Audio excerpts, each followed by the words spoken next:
செங்கதிரில் ஒளி இருக்குமோ, என்று வரை நிலவினிலே குளிர் இருக்குமோ, என்று வரை இமயமலை நிமிர்ந்திருக்குமோ, அன்று வரை என் தலைவன் வைகோவின் புகழ் இந்த மண்ணிலே இருக்கும்.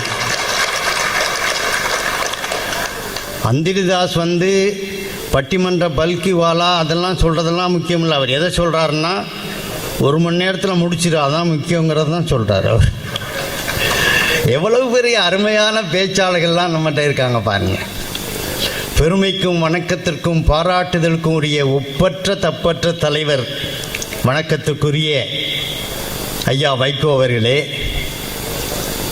பெருமைக்கும் சிறப்புக்கும் உரிய முதன்மை செயலர், பாராளுமன்ற உறுப்பினர், அன்புக்கும் பாராட்டுதலுக்கும் உரிய துரை வைகோ அவர்களே, துரை வைகோவை பற்றி சொல்லுகின்ற போது நம்முடைய பத்திரிகைகள்லாம் என்ன எழுதுகிறார்கள் என்று கேட்டால், இளம் புயல் துரை வைகோ என்று எழுதுகிறார்கள். நான் என்னுடைய கவிதையிலே நம்முடைய பாராளுமன்ற உறுப்பினர் துரை வைகோ அவர்களை பற்றி எழுதுகின்ற போது நான் சொல்லியிருந்தேன், இளைய நிலா எங்கள் துரை வைகோ என்று சொன்னேன். ஏனென்று கேட்டால், வெண்ணிலாவுக்கும் எங்கள் இந்த இளைய நிலாவுக்கும் ஒரு வேறுபாடு உண்டு. அந்த நிலா வளரும் தேயும், இது தேயாத வெண்ணிலா. அது மட்டுமல்ல, அந்த நிலவிலே கூட ஒரு கரை இருக்கும். கரையே இல்லாத தேயாத வெண்ணிலா தான், இளைய நிலா தான் எங்களுடைய துரை வைகோ அவர்கள். நம்முடைய பெருமைக்குரிய டாக்டர் அவர்கள், ருகையா அவர்கள் எல்லாம் நம்முடைய இயக்கத்துக்கு கிடைத்தது மிகப்பெரிய பெருமை. ஒரே ஒரு சிறப்பு, பெருமைக்குரிய நம்முடைய தம்பி விடுதலை புலிகளினுடைய தலைவர் பிரபாகருடைய தாயாருக்கு மருத்துவம் பார்த்தவர்கள், மனித நேய மருத்துவர். இப்போ சில ஆஸ்பத்திரியில், ஒரு ஆஸ்பத்திரி தனியார் ஆஸ்பத்திரியில் ஒரு நர்ஸு போய் டாக்டர்கிட்ட சொன்னிச்சு, இந்த 10ஆம் நம்பர் பேஷண்ட்டு நான் அங்கிட்டு போகிற வர்றப்பெல்லாம் என்னை பார்த்து பல்ல காட்டிக்கிட்டே இருக்கான்னு. டாக்டர் சொன்னார், நீ ஆஸ்பத்திரி பில்லை காட்டு. அப்புறம் அவன் பல்ல காட்டுறான் நண்பா போனார். அப்புறம் அவன் எங்கே பல்ல காட்டுறது? அப்படியெல்லாம் மருத்துவமனை இருக்கின்ற போது பேரறிஞர் அண்ணாவும் தந்தை பெரியாரும் சமுதாய மருத்துவர்கள். மைக்கையும் பார்க்குற மாதிரி நாம் மணியையும் பார்த்துக்க வேண்டியிருக்கும். அருமையான ஒரு கருத்தை நம்முடைய டாக்டர் சொன்னாங்க. பலகையை உயர்த்தி போட்டவுடன் பேரறிஞர் அண்ணா சொன்னார், தொண்டர்களால் உயர்ந்தவன் நான் என்று.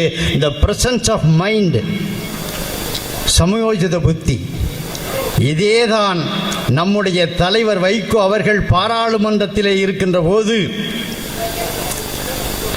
விடுதலை புலிகளுக்கு எதிராக இலங்கை இராணுவத்துக்கு ஆதரவாக விமானத்திலே ஏற்றிக்கொண்டு செல்லப்பட்ட வெடிகுண்டுகள் இருக்கே, அதற்கு திருவனந்தபுரத்திலே அந்த விமானத்தை இறக்கி எரிபொருள் நிரப்பினார்கள். இதை நம்முடைய பெருமைக்குரிய வைகோ பாராளுமன்ற உறுப்பினர் ராஜீவ்காந்தி அங்கே பிரதமராயிருக்கிறாய், எங்களுடைய தமிழர்களை கொல்லுவதற்காக செல்லுகின்ற விமானத்திலே எரிபொருளை நிரப்புவதற்கு நீங்கள் திருவனந்தபுரத்திலே நிறுத்தியிருக்கிறீர்களே, இது என்ன நியாயம் என்று கேட்டார். இப்போ ராஜீவ்காந்தி கேட்டார், அந்த வெடிகுண்டுகளெல்லாம் தமிழர்கள்லாம் ஈழத்தமிழர்கள்லாம் எழுதியிருக்குன்னு கேட்டார். உடனே நம்முடைய தலைவர் எழுந்து கேட்டார், உங்களுடைய தாயார் இந்திரா காந்தியை சீக்கியர்கள் சுட்டார்களே, அந்த துப்பாக்கி குண்டிலே இந்திரா காந்தி என்றால் எழுதியிருந்தது என்று உடனே கேட்டார் நம்முடைய தலைவர். இதுதான் பிரசன்ஸ் ஆஃப் மைண்ட். எங்கள் ஊரில் ஒரு ஜவுளி கடையில் எழுதி போட்டிருந்தோம், செய்கூலி இல்லை, சேதாரம் இல்லை, கல்லுக்கு விலை இல்லைன்னு. ஒரு ஆள் என்ன பண்ணான், சாக் பீஸ் எடுத்துகிட்டு போய் செய்கூலி இல்லை, சேதாரம் இல்லை, கல்லுக்கு விலை இல்லைன்னு இருக்குல்ல, இவன் கீழே, ஏனென்றால் இது தங்கமே இல்லை. தங்கமாக இருந்தால் நீங்கள் தங்கம் என்று பார்த்தால் தந்தை பெரியார் 24 கேரட் அப்படியே தான் இருப்பார். அவர் ஒன்றும் வளைக்க முடியாது. ஆனால் பேரறிஞர் அண்ணா 22 கேரட். 22 கேரட்டில் தான் நீங்கள் நகை செய்ய முடியும். மொரார்ஜி தேசாய் பேரறிஞர் அண்ணாவை பார்த்து சொல்கிறார், இதெல்லாம் உங்களுக்கு தெரிஞ்சது தான். நம்ம முன்னாடி இருக்கக்கூடியவங்களெல்லாம் பார்த்தா பெரிய பெரிய அண்ணாவை பற்றி இந்த ராஜேந்திரன், முருகன், சத்யா, நம்முடைய செந்திலதிபன் அவங்க பேசாததே நாங்கள் பேசுகிறோம். மொரார்ஜி தேசாய் சொன்னார், தமிழர்கள்லாம் புத்திசாலிகள், 3 மாதத்தில் ஹிந்தி படிச்சிடலாம். உடனே அண்ணா கேட்டார், 3 மாதத்துக்கு மேலே படிக்கிறதுக்கு அதில் என்னையா இருக்கு? அது என்ன தமிழ் மொழி போல ஒப்பற்ற மொழியாது? பெரியாருக்கும் அண்ணாவுக்கும் என்ன வித்தியாசங்கிற ஒன்றே ஒன்று சொல்லிட்டு நான் சொல்லலும் சொல்லத்தை தொடக்கி வச்சேன். கும்பகோணத்தில் ஒரு சன்னிதானம், இளைய சன்னிதானம். அங்கே சன்னிதானத்தில் வேலை பார்க்குறேன். ஒரு படிக்காதவன் முனியன்னு ஒருத்தன் அவனை கூப்பிட்டார், இங்கே வாழ்னார். அவன் போனான். போன உடனே இந்த இளைய சன்னிதானம் முருகன்கிட்ட சொல்கிறாரு, நான் ஒரு செய்தி சொல்கிறேன், அதை போய் நீ பெரிய சன்னிதானம், மூத்த சன்னிதானத்துக்கிட்ட சொல்லிடணும். சரி சொல்லுங்க, சொல்கிறேன். திருக்குடந்தை திருத்தம்பிரான் திருத்தில்லை செல்லும் வழியில் திருவிடைமருதூர் திரு ஆலய திருக்குளத்தில் திருப்பாசி வலிக்கு விழுந்தார். இதை சொல்லிடணும். சொல்லிடுறியா? அப்படி ஒன்றா முனிய சொல்லிடுறேன். இங்கே பாரு, நான் சொல்கிறபடி சொல்லணும். திருக்குடந்தை திருத்தம்பிரான் திருத்தில்லை செல்லும் வழியில் திருவிடைமருதூர் திரு ஆலய திருக்குளத்தில் திருப்பாசி வலிக்கு விழுந்தார். சொல்லிடுவியா? சொல்லிடுறேன். என்ன சொல்லுவேன் அப்படின்னா, அவன் முனியன் சொன்னான், கும்பகோணத்து சாமி குட்டையில் விழுந்துச்சு, அவ்வளோதானங்க அப்படின்னா. விஷயம் அவ்வளவுதானே. கும்பகோணத்து சாமி குட்டையில் விழுந்துச்சு. நீங்கள் அதில் திருப்பார்கடல், திருவிடைமருதூர், திரு ஆலயம், திருப்பாச்சிலாம் வர்ணனையோடு சொல்கிறீங்க. ஆனால் விஷயம் அவ்வளவுதான். அந்த வர்ணனையோடு சொல்பவர் தான் பேரறிஞர் அண்ணா, விஷயமாக சொல்பவர் தான் தந்தை பெரியார். இப்போ எழுத்தாற்றல், பேச்சாற்றல், ஆட்சி திறன், மிகச்சிறந்த பேச்சாளர்கள் நமக்கு வந்திருக்கிறார்கள். 4 நிமிஷம் ஆனவுடனே நான் மைக்கை தட்டினோடனே 5ஆவது நிமிஷம் முடிச்சுக்கலாம். முடிச்சுக்கிட்டா தான், இல்லாட்டி வந்தியத்தேவன் நம்மளை முடிச்சிருவார். முதலிலே பெருமைக்குரிய பேரறிஞர் அண்ணாவின் பெரும்புகளுக்கு காரணம் அவருடைய வன்மையை என்று பேசுவதற்காக நான் மிகவும் மதித்து கேட்கக்கூடிய எங்களுடைய அன்பு சகோதரர் மயிலை NS அழகிரி அவர்கள் வர ஒரு கைத்தட்டு கொடுத்து வரவேற்கலாம்.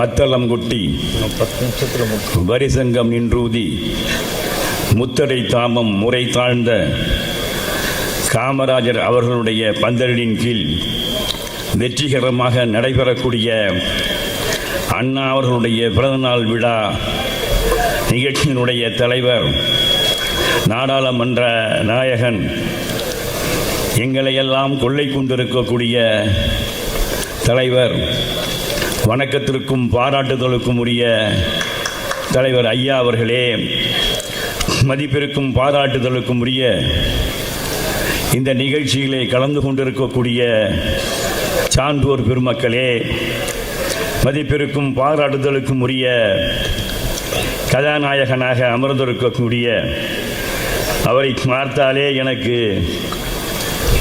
கொஞ்சம் பாவமாகத்தான் இருக்கிறது, நடுவர் அவர்களை. அவர் என்ன அழகாக இருந்தார், இப்பொழுது ஏன் இப்படி இருக்கிறார் என்று எனக்கு ஒன்றும் புரியவில்லை. யாருக்கு தீர்ப்பு கொடுப்பது, யாருக்கு தீர்ப்பு கொடுக்காமல் இருப்பது என்பதை குழம்பி போய் அற்புதமாக உட்கார்ந்திருக்கக்கூடிய நடுவர் அவர்களே, ஆரம்பமே இப்படியா? என்னுடைய அணிக்கு வலு சேர்த்து அமர்ந்திருக்கக்கூடிய டாக்டர் ரோகையா அவர்களே, தோற்பதற்கு என்றே வந்து அமர்ந்திருக்கக்கூடிய எதிர்கட்சியை சார்ந்தவர்களே, உங்கள் அனைவருக்கும் முதற்கண் எனது நன்றியையும் வணக்கத்தையும் உரித்தாக்கிக் கொள்கிறேன். அண்ணாவினுடைய பேச்சாற்றல் தான் அகிலத்தையே ஈர்த்தது.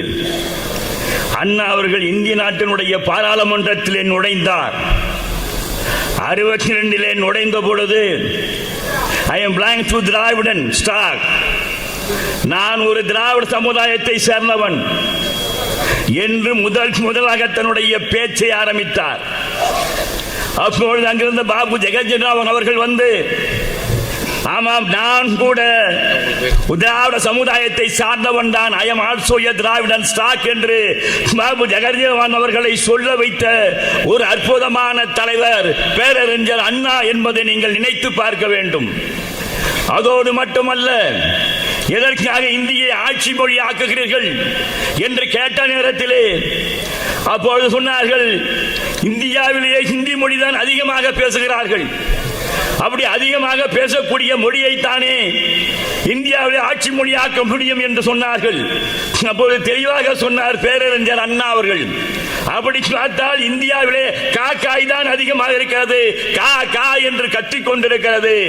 அப்படி இருக்கும் பொழுது காக்காயை தானே நீங்கள் இந்திய நாட்டினுடைய தேசிய பறவையாக நீங்கள் அறிவித்திருக்க வேண்டும்.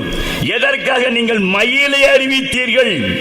இந்த நாட்டிலே நாய்கள் தான் அதிகமாக இருக்கிறது. அப்படி இருக்கும் பொழுது இந்த நாட்டிலே தேசிய விலங்காக நாயைத்தானே நீங்கள் அறிவிக்க வேண்டும். அதை விட்டுவிட்டு எதற்காக நீங்கள் புலியை அறிவித்தீர்கள் என்று கேட்ட ஒரு அற்புதமான தலைவர் பேரறிஞர் அண்ணா என்பதை நினைத்து பார்க்க வேண்டும். இந்திய நாட்டினுடைய பாராளுமன்றத்திலே பேரறிஞர் அண்ணாவுக்கு 5 நிமிடங்கள் கொடுத்தார்கள். ஆனால் நேரு அவர்களுடைய பேச்சை கேட்டுவிட்டு பிரசிட் மிஸ்டர் அண்ணாதுரை, நீங்கள் பேசுங்கள் பேசுங்கள் என்று பேசிக்கொண்டே இருங்கள் என்று சொல்லக்கூடிய நிலைமை அன்றைக்கு உருவாக்கி காண்பித்தார் பேரறிஞர் அண்ணா அவர்கள். பேரறிஞர் அண்ணா அவர்கள் ராஜகோபால் ஆச்சாரியாரால் பாராட்டப்பட்டவர். 1937 ஆம் ஆண்டு இதே ஒய்எம்சி தொடரிலே மிகப்பெரிய பட்டிமன்றம், அந்த பட்டிமன்றத்திற்கு நடுவராக இருந்தவர் அன்றைக்கு ராஜகோபால் ஆச்சாரியார். அன்றைக்கு போய் சொன்னார்கள், ஒருவர் போய் மேடையில் ஒரு துண்டு சீட்டை கொடுத்தார். துண்டை சீட்டை கொடுத்து, நீங்கள் யாரை வேண்டுமானாலும் பேச அழையுங்கள், ஆனால் எந்த காரணத்தை முன்னிட்டும் அண்ணாதுரையை கூப்பிடாதீர்கள் என்று துண்டு சீட்டை எழுதி கொடுத்தார்கள். அண்ணாதுரை அப்போது ராஜாஜி அவர்களை பார்த்துவிட்டு, அப்படியா, அவர் என்ன பேசிவிட போகிறார், அழையுங்கள், அண்ணாவை பேச விடுங்கள் என்று சொன்னார்கள். அண்ணா அவர்கள் பேசிய பேச்சு ராஜகோபால் ஆச்சாரியை மிரள வைத்தது. அதோடு மட்டுமல்ல, நிகழ்ச்சி முடிந்தவுடன் காங்கிரஸ்காரர்களை கூப்பிட்டு கேட்டார், ஐயா, நீங்கள் தான் பேசுகிறீர்கள், ஆனால் அண்ணாதுரை பேசிய பேச்சு இருக்கிறது, அவன் பேசவில்லை, நெருப்பை அள்ளி அல்லவா அவன் கொட்டினான் என்று ராஜகோபாலாச்சாரியார் சொன்னார். அறிஞர் அண்ணா என்று சொல்லக்கூடிய அற்புதமான பட்டத்தை கொடுத்தவர் யார்? கல்கி. இன்னும் சொல்ல போனால் போப்பு நாட்டிற்கு போனார், எங்க ரோமுக்கு போனார், போப்பாண்டவரை பார்த்தார், 5 நிமிடம் பேசினார். போப்பாண்டவர் இல்லை, நீங்கள் இன்னும் 25 நிமிடங்கள் பேசுங்கள் என்று சொன்னார். பேசி முடிந்தது.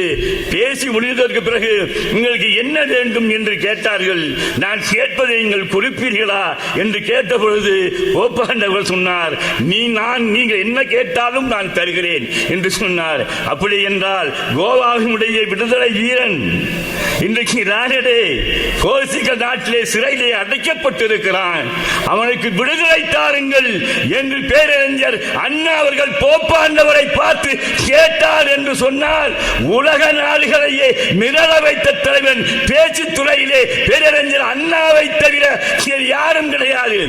அதோடு மட்டுமல்ல, அன்றைக்கு மொராய் தேசாய் அவர் சொன்னார், இந்தி எதிர்ப்பு போராட்டம் என்பது தமிழ்நாட்டிலே செத்த குதிரை என்று சொன்ன பொழுது நமது தலைவர் வைகோ அவர்கள் தான் அதற்கு முதலாக கண்டனம் தெரிவித்தார். அதோடு மட்டுமல்ல, அன்றைக்கு கொடுக்கப்பட்ட இந்தியிலே கொடுக்கப்பட்ட மெமரண்டத்தை 1979 ஆம் ஆண்டு கிழிச்சி ராஜாஜி கிழிச்சி மொராய் தேசாய் அவர்களுடைய முகத்திலே வீட்டிய பெருமை யாருக்கு யாருக்கு சேரும் என்று சொன்னால் நமது தலைவர் வைகோ அவர்களுக்குத்தான் சேரும். அந்த போராட்டம் என்பது இன்றைக்கு தொடர்ந்து நடந்து கொண்டுதான் இருக்கிறது. அந்த வகையிலே நம்முடைய அன்பு தம்பி துரை வைகோ அவர்கள் இன்றைக்கு பாராளுமன்றத்திற்கு போயிருக்கிறார். அன்றைக்கு இன்றைக்கு அவரை போல ஆங்கிலம் பேசக்கூடிய ஆற்றல் இன்றைக்கு இந்தியாவிலே யாருக்கும் இல்லை. அந்த அளவுக்கு அர்த்தரோடு பேசக்கூடிய அன்பு தம்பி துரை வைகோ அவர்களுக்கும் வாய்ப்பு தெரிவித்து, தலைவர் அவர்களே, நீங்கள் நல்ல தீர்ப்பு தாருங்கள். நீங்கள் நல்ல தீர்ப்பு தாழ்ந்தால் சென்னை மாநகரத்திலே உங்களுக்கு சிலை வைப்பதற்கு நான் ஏற்பாடு செய்கிறேன். ஆகையால் நல்ல தீர்ப்பு தாருங்கள் என்று சொல்லி தந்த வாய்ப்பு நடைபெறி முடிக்கிறேன். வணக்கம். பெருமைக்குரிய நம்முடைய அழகிரி எனக்கு சிலை வைக்கணும், சிலை வைக்கிறேங்கிறார். நான் இன்னும் உயிரோடு தான் இருக்கேன். இந்தியாவிலே அதிகமான சிலைகள் இருப்பது அம்பேத்கருக்கு, தமிழகத்திலே அதிகமான சிலைகள் இருப்பது பேரறிஞர் அண்ணாவுக்கு. இப்போது நாவன்மை அல்ல, பேரறிஞர் அண்ணாவின் பேனாவன்மையே என்று சொல்வதற்கு நம்முடைய சேலம் கிழக்கு மாவட்ட செயலாளர் அன்புக்குரிய கோபால்ராஜ் அவர்களை உங்கள் கைத்தட்டல். சேலம் மாவட்டம் மாத்திரம் கைத்தட்டணுமா? எல்லாரும் கைத்தட்டலாம்.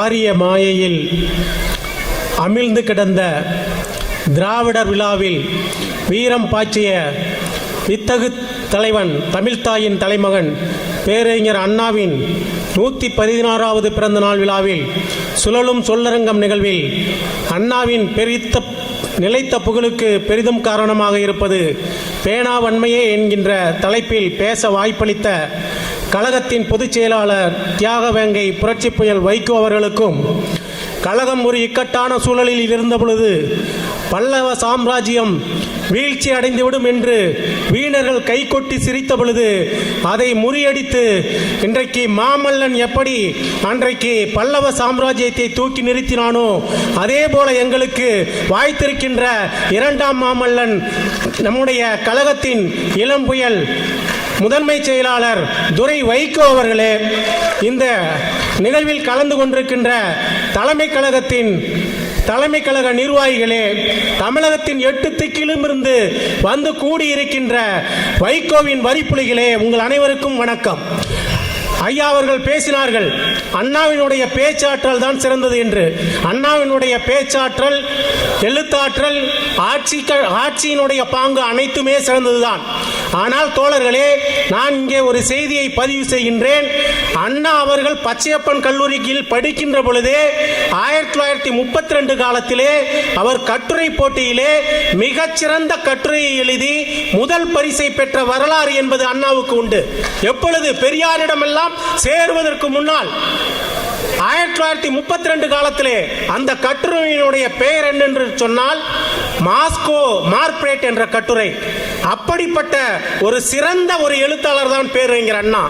பேரறிஞர் அண்ணா ஒரு சிறந்த எழுத்தாளராக இருந்தும் கூட அன்றைக்கு வாட்டிய அந்த வறுமையின் காரணமாக அவர் ஒரு சப் மாஜிஸ்ட்ரேட்டிடம் சென்று வேலைக்கு செல்லலாம் என்று ஒரு சிபாரிசு கடிதம் வாங்கி கொண்டு அந்த மாஜிஸ்ட்ரேட்டை பார்க்க செல்கிறார். அந்த மாஜிஸ்ட்ரேட் இவரை அன்போடு வரவேற்று இவரை அமர வைத்து, நீங்கள் நீதி கட்சியின் சீஎன் அண்ணாதுரை தானே, உங்களுடைய எழுத்தாற்றல் தான் கொடிகட்டி பறக்கிறதே, உங்கள் கட்சியிலே ஏஆர் ராமசாமி முதலியார் என்ற நீதி கட்சியினுடைய தலைவர் இருக்கிறார், அவரிடம் சொல்லி எனக்கு அந்த ஜட்ஜி பதவியை வாங்கி தர முடியுமா என்று கேட்ட வரலாறு என்பது 1932 காலத்திலே பேரறிஞர் அண்ணாவுக்கு உண்டு. தான் சிபாரிசு கடிதத்தை எடுத்து சென்ற அண்ணா பாக்கெட்டில் பத்திரமாக வைத்துக் கொண்டு திரும்பி வந்தார் என்றால் அவருடைய எழுத்தாற்றல் எந்த அளவுக்கு இருப்பது என்பதை நாம் எல்லாம் நினைத்து பார்க்க வேண்டும். இன்னும் சொல்ல போனால் 1000 மேடைகளில் நம்முடைய தலைவர் அந்த ஆரியை மாயை என்ற அந்த நூலின் அந்த பாடல்களை மிக அருமையாக சொல்லுவார்கள். அந்த ஆரிய மாயை எழுதியதற்காக பேரறிஞர் அண்ணாவுக்கு சிறை தண்டனை விதிக்கப்பட்டது. திராவிட இயக்கத்தின் எழுத்தாளர்கள் அனைவருக்கும் சிறை தண்டனை விதிக்கப்பட்டது. ஏன் விதிக்கப்பட்டது? ஒரு எழுத்தாற்றல் தான் ஒரு இயக்கத்தின் அடுத்த கட்ட பாய்ச்சலுக்கு அந்த இயக்கத்தை எடுத்து செல்லும் என்பதற்காக பேரறிஞர் அண்ணாவின் ஆரிய மாயைக்கு தடை விதிக்கப்பட்டது. ஏன் தந்தை பெரியாரின் பொன்மொழி என்ற நூலுக்கு தடை விதிக்கப்பட்டது? அதே போல பேரறிஞர் பேரறிஞர் அண்ணாவின் லட்சிய பாதை என்ற நூலுக்கு தடை விதிக்கப்பட்டது. முத்தமிழறிஞர் கலைஞரின் தூக்கு மேடைக்கு தடை விதிக்கப்பட்டது. ஏவிபி ஆசை தம்பியின் காந்தி சாந்தி அடைய என்ற நூலுக்கு தடை விதிக்கப்பட்டது. இப்படி சொல்லிக்கொண்டே போகலாம். எழுத்து ஒரு தாக்கத்தை ஏற்படுத்தும் என்பதால் தான் அன்றைக்கு அந்த அரசாங்கம் நம்முடைய பேரறிஞர் அண்ணாவினுடைய எழுத்தாற்றலை தடுத்து நிறுத்த பார்த்தது. ஒரு கருத்தை மட்டும் இந்த இடத்தில் நான் அழுத்தமாக பதிவு செய்ய விரும்புகின்றேன். அண்ணா எத்தனையோ நாடகங்கள் எழுதினார், எத்தனையோ கட்டுரைகள் எழுதினார். தம்பிக்கு மட்டும் 360 கடிதங்கள் எழுதினார். சிறுகதைகள் மட்டும் 118 எழுதினார்.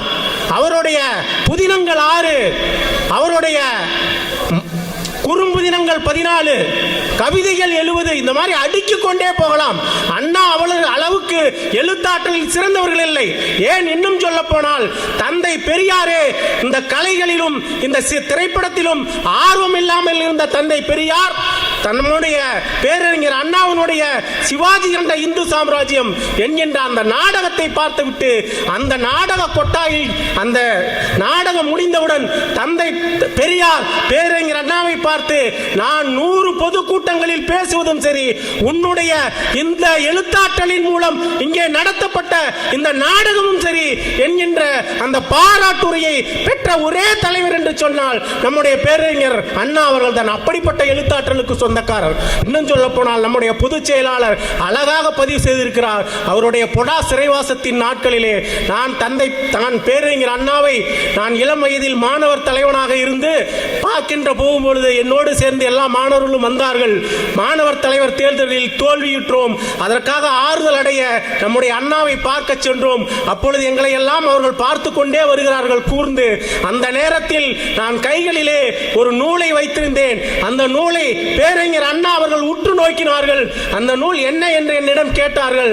பெர்ட்ரண்ட் ரசல் எழுதிய அந்த பவர் என்ற நூலை நம்முடைய பொதுச் செயலாளர் காண்பிக்கிறார். பொதுச் செயலாளரை பார்த்து புன்முறுவல் பூத்தார் என்று நம்முடைய பொதுச் செயலாளரே அண்ணாவினுடைய அந்த எழுத்தாற்றலுக்கு தான் முக்கியத்துவம் கொடுத்து இருள் அகல ஒளி மலர என்று சொல்லி தன்னுடைய சிறையில் விரிந்த அனுபவங்கள், சிறையில் விரிந்த மடல்கள் என்ற அந்த கட்டுரையில் 7 அத்தியாயங்களை அடுக்கி எழுதியிருக்கிறார்கள் என்று சொன்னால் பேரறிஞர் அண்ணாவினுடைய எழுத்தாற்றல் தான் தன்னுடைய தம்பிமார்களை அரசியல் படுத்த உதவியது.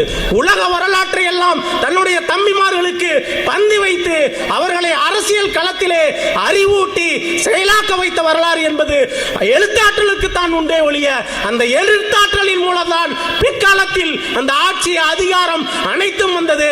அந்த எழுத்தாற்றல் தான் பேரறிஞர் அண்ணாவுடைய அத்துணை நிகழ்வுகளிலும் சிறந்தது என்பதை கூறி தம்பிக்கு எழுதிய அந்த கடைசி கடிதத்தில் கூட 1969 அவர் இறப்பதற்கு 1 மாதத்திற்கு முன்பு எழுதிய கடிதத்தில் கூட அவர் என்னால் எழுத முடியவில்லையே தம்பி, கிழமைதோறும் உன்னிடத்திலே நான் எழுதி உன்னுடைய நலம் விசாரிப்பேன், உன்னை பற்றி தெரிந்து கொள்வேன், நீ என்னை பற்றி தெரிந்து கொள்வாய், நான் சொல்கின்ற செய்தியை ஊரெல்லாம் கொண்டு சேர்ப்பாய். ஆனால் கடந்த 2 ஆண்டுகளாக என்னால் அந்த பணியை செய்ய முடியவில்லையே தம்பி தம்பி என்று உருகி உருகி அண்ணா எழுதியிருக்கிறார். அந்த எழுத்து பணியை நம்மால் செய்ய முடியவில்லை என்று சொன்னால் எழுத்து பணிதான் அண்ணாவினுடைய அனைத்து பணியிலும் வெஞ்சி நிற்கிறது என்கின்ற செய்தியை இந்த இடத்திலே சொல்லி இந்த நல்ல வாய்ப்புக்கு நன்றி கூறி விடைபெறுகின்றேன். நன்றி, வணக்கம். எழுத்து பணிதான் என்று நம்முடைய சேலம் மாவட்ட துணை செயலாளர் பேசியிருக்கிறார். தமிழக திரைப்படத்திலேயே பேரறிஞர் அண்ணா எழுதிய வேலைக்காரி படம் வந்த பிற்பாடுதான் மாபெரும் புரட்சி தமிழ் திரை உலகத்திலே வந்தது. எவ்வளவு எழுதியிருக்கார் அதெல்லாம் அவங்க சொல்லணும், நான் சொல்லிடப்பட்டாது. ஒரே ஒன்று சொல்கிறேன், கணவனுக்கும் மனைவிக்கும் ஒரு வித்தியாசத்தை அண்ணா எழுதியிருக்கார், ஆணுக்கும் பெண்ணுக்கும். கணவன் எப்போதும் என்ன நினைப்பானா, தாம் பொண்டாட்டியை விட மற்ற பொண்ணுங்கள்லாம் அழகாக இருக்காங்கன்னு நினைப்பானாம். அவர் எழுதுறாரு பாருங்க. மனைவி என்ன நினைப்பாலாம், தன்னுடைய புருஷனை விட கணவனை விட மற்ற எல்லாரும் புத்திசாலியாக இருக்கானுங்க அப்படின்னு நினைப்பாலாம். ஒரு அது எவ்வளவு நகைச்சுவை சொல்றாரு பாருங்க. நகைச்சுவைன்னா பெரியார் சொன்னார் ஒரு தடவை, தந்தை தன்னுடைய சொத்தை தனையனுக்கு கொடுக்க வேண்டும் என்று சேலம் மாநாட்டில் பெட்டி சாவியை நான் அண்ணாவுக்கு கொடுக்கிறேன்னு சொன்னார். பெட்டி சாவி அண்ணா திரை 3 நாள் கழித்து நிருபர்கள் கேட்டாங்க. அண்ணா சொன்னார், ஆமாம் உண்மைதான், பெட்டி சாவி என்கிட்ட கொடுத்தாரு, ஆனால் பெட்டி அவர்கிட்ட தான் இருக்குது. எவ்வளவு நகைச்சுவை, எவ்வளவு அவரை பற்றி பேசுனா பேசிக்கிட்டே இருக்கலாம். ஆனால் நானே பேசிட முடியாது, நேரம் இல்லை. அடுத்து இப்பொழுது நம்மிடையே பேச வருபவர் ஆட்சித்தன்மை என்று பேச வர வழக்கறிஞர் செந்தில் செல்வன், தணிக்கை குழு உறுப்பினர், அற்புதமான பேச்சாளர். ஒரு கைத்தட்டு கொடுங்க அவருக்கு. செந்தில் செல்வன் பேசுங்க. நடுவர் அவர்களே, பேரறிஞர் அண்ணாவின் பெரும் புகழுக்கு பெரிதும் காரணம் அண்ணாவின் ஆட்சித்தன்மையே. மேடை பேச்சிலும் எழுத்து நடையிலும் செந்தமிழை கொண்டு சேர்த்தது திராவிட அரசியல். அந்த திராவிட அரசியல் என்கின்ற அசகாய சூரனை கொடையாக கொடுத்தவர் அண்ணா. நடுவர் அவர்களே, இந்த மன்றத்திலே 2 கேள்வியை நான் முன்வைக்க விரும்புகிறேன். கேள்வி 1, இன்றைக்கு பேரறிஞர் பெருந்தகை அண்ணா சிலையும் தந்தை பெரியார் சிலையும் கம்பி வலைகளுக்குள்ளே பூட்டப்பட்டிருக்கிற நாட்டில் உங்களுக்கு ஒரு சிலை என்று அழகிரி தீர்ப்பை திசை திருப்ப முயற்சித்திருக்கிறார். நீங்கள் குன்ஹா என்ற பெயரை எடுக்கப் போகிறீர்களா, இல்லை குமாரசாமி என்கின்ற பெயரை எடுக்கப் போகிறீர்களா? எது எடுத்தாலும் கம்பி வலைக்குள்ளதான் இந்த மன்றம் எதிர்பார்த்துக் கொண்டிருக்கிறது. நடுவர் அவர்களே, மற்றொரு கேள்வி. அண்ணா எதற்காக பேசினார்? அண்ணா எதற்காக பேசினாரோ, எதற்காக எழுதினாரோ அதை நாம் முழுமையாக அடைந்து விட்டோமா? மாநில சுயாட்சியை பெற்றிருக்கிறோமா? மத்தியிலே கூட்டாட்சியை பெற்றிருக்கிறோமா? ஒன்றே குலம் ஒருவனே தேவன் என்று சொன்னாரே, மதச்சார்பின்மை நிலைநிறுத்தி இருக்கிறோமா? ஆதிக்கமற்ற சமுதாயத்தை அமைத்து காட்டியிருக்கிறோமா? இவற்றை எல்லாம் நாம் நடைமுறைப்படுத்தி இருந்தால் அண்ணாவின் பேச்சுதான் பெரிது, அண்ணாவின் எழுத்துதான் பெரிது என்பதை நான் ஒப்புக்கொள்வேன். நடுவர் அவர்களே, அண்ணா பேசிய சித்தாந்தத்தை, அண்ணா எழுதிய சித்தாந்தத்தை அடுத்த தலைமுறை நாம் வென்றெடுக்கவில்லை. அண்ணா திராவிட கழகத்திலிருந்து பிரிந்து திமுகவை உருவாக்கினார். தேர்தல் அரசியலில் முகம் காட்டாத திமுக 1956 திருச்சி மாநாட்டில் இனி திமுக தேர்தலில் ஈடுபடும் என்று அன்றைக்கு ஒரு தீர்மானத்தை எடுத்தெடுத்தாரே, அது எதற்காக? 1957 மதுரையில் அண்ணா பேசினார். அண்ணா பேசிய தலைப்பு 67. 57 அண்ணா பேசுகிறார், 67 என்ற தலைப்பிலே பேசுகிறார். அண்ணா 67 ஆட்சியை கைப்பிடித்தார். அண்ணா கைப்பிடித்த ஆட்சி என்பது சாதாரணமானதல்ல. வீழ்த்த முடியாத நிலத்து மின்களை வீழ்த்திய வெற்றி. அண்ணா நடுவர் அவர்களே, பெற்ற தாய் தன் பிள்ளைக்கு பேர் வைப்பாள். ஆனால் இந்த தாய்நாடுக்கு அண்ணா தமிழ்நாடு என்று பெயர் வைத்தார். இது அண்ணாவினுடைய ஆட்சி காலத்து சாதனை அல்லவா? அண்ணா சுயமரியாதை திருமணங்களை சட்ட வடிவமாக்கினாரே, அது மாபெரும் சமூக புரட்சி அல்லவா? மேலும் சொல்கிறேன், அண்ணா அன்றைக்கு இந்திக்கு எதிராக மும்மொழி கொள்கையை நிராகரித்தார். இருமொழி கொள்கை தான் தமிழ்நாட்டின் கொள்கை என்று அண்ணா மூரியம் முழங்கினார். கடவுள் படங்கள் நிரம்பி கிடந்த அலுவலகங்களில் திருவள்ளுவர் படங்களை கொண்டு வந்து சேர்த்தது யாருடைய அரசியல்? அண்ணாவினுடைய ஆட்சி கால அரசியல். அண்ணா ஆட்சி பொறுப்பேற்ற பொழுது உணவு பஞ்சம், படியரசு திட்டத்தை அண்ணா கொண்டு வந்தார். கலப்பு திருமண தம்பதிகளுக்கு தங்க பதக்கங்கள், விதவை மறுமணத்திற்கு வேலை வாய்ப்பில் முன்னுரிமை, பேருந்து வழித்தடங்கள் தேசியமயம், ஏழைகளுக்கு பியூசி வரை இலவச கல்வி, குடிசைவாழ் மக்களுக்கு மறுவாழ்வு அண்ணா கண்ட திட்டம் அல்லவா? மந்திரியை அமைச்சராக்கியது, சட்டசபையை சட்டமன்றமாக்கியது, ஹானரபிள் ஸ்பீக்கரை மாண்புமிகு பேரவைத் தலைவரை என்று ஆக்கியது, செக்ரட்டரியேட்டை தலைமைச் செயலகமாக்கியது அண்ணாவினுடைய ஆட்சி காலத்து சாதனை அல்லவா? நடுவர் அவர்களே, அரசின் முத்திரையில் சத்தியமே ஜெயமே என்ற வார்த்தையை வாய்மையே வேண்டும் என்று மாற்றியது அண்ணாவினுடைய அரசியல். நில உச்சவரம்பு திட்டத்திற்கு வித்திட்டதும் சேலை உருக்காலைக்கு சட்டம் போட்டதும் அண்ணாவினுடைய அரசியல். நடுவர் அவர்களே, அண்ணாவினுடைய கொள்கைக்காகவே இயங்குகிற இயக்கம் மறுமலர்ச்சி திமுக.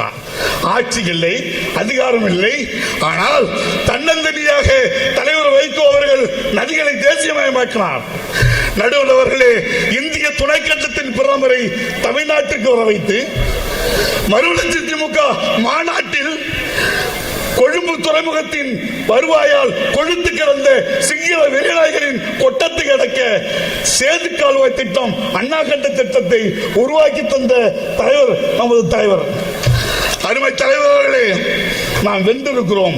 இன்னும் வெல்ல வேண்டிய மிச்சம் இருக்கிறது. மக்கள் மன்றத்தில் மதிமுகவுக்கு ஒரே ஒரு உறுப்பினர். ஆனாலும் செந்தமிழ்நாட்டின் குறிப்பிடதாக அந்த துரை வைகோ ஓங்கி ஒலிக்கிறார் என்று சொன்னால், வடக்கும் தெற்கும் கிழக்கும் மேற்கும் 8 திக்கும் அவரை உற்றுநோக்குகிறார்கள் சொன்னால், அண்ணா கண்ட அரசியல் வெற்றி தானே காரணம். நடுவர் அவர்களே, ஒரே ஒரு செய்தி.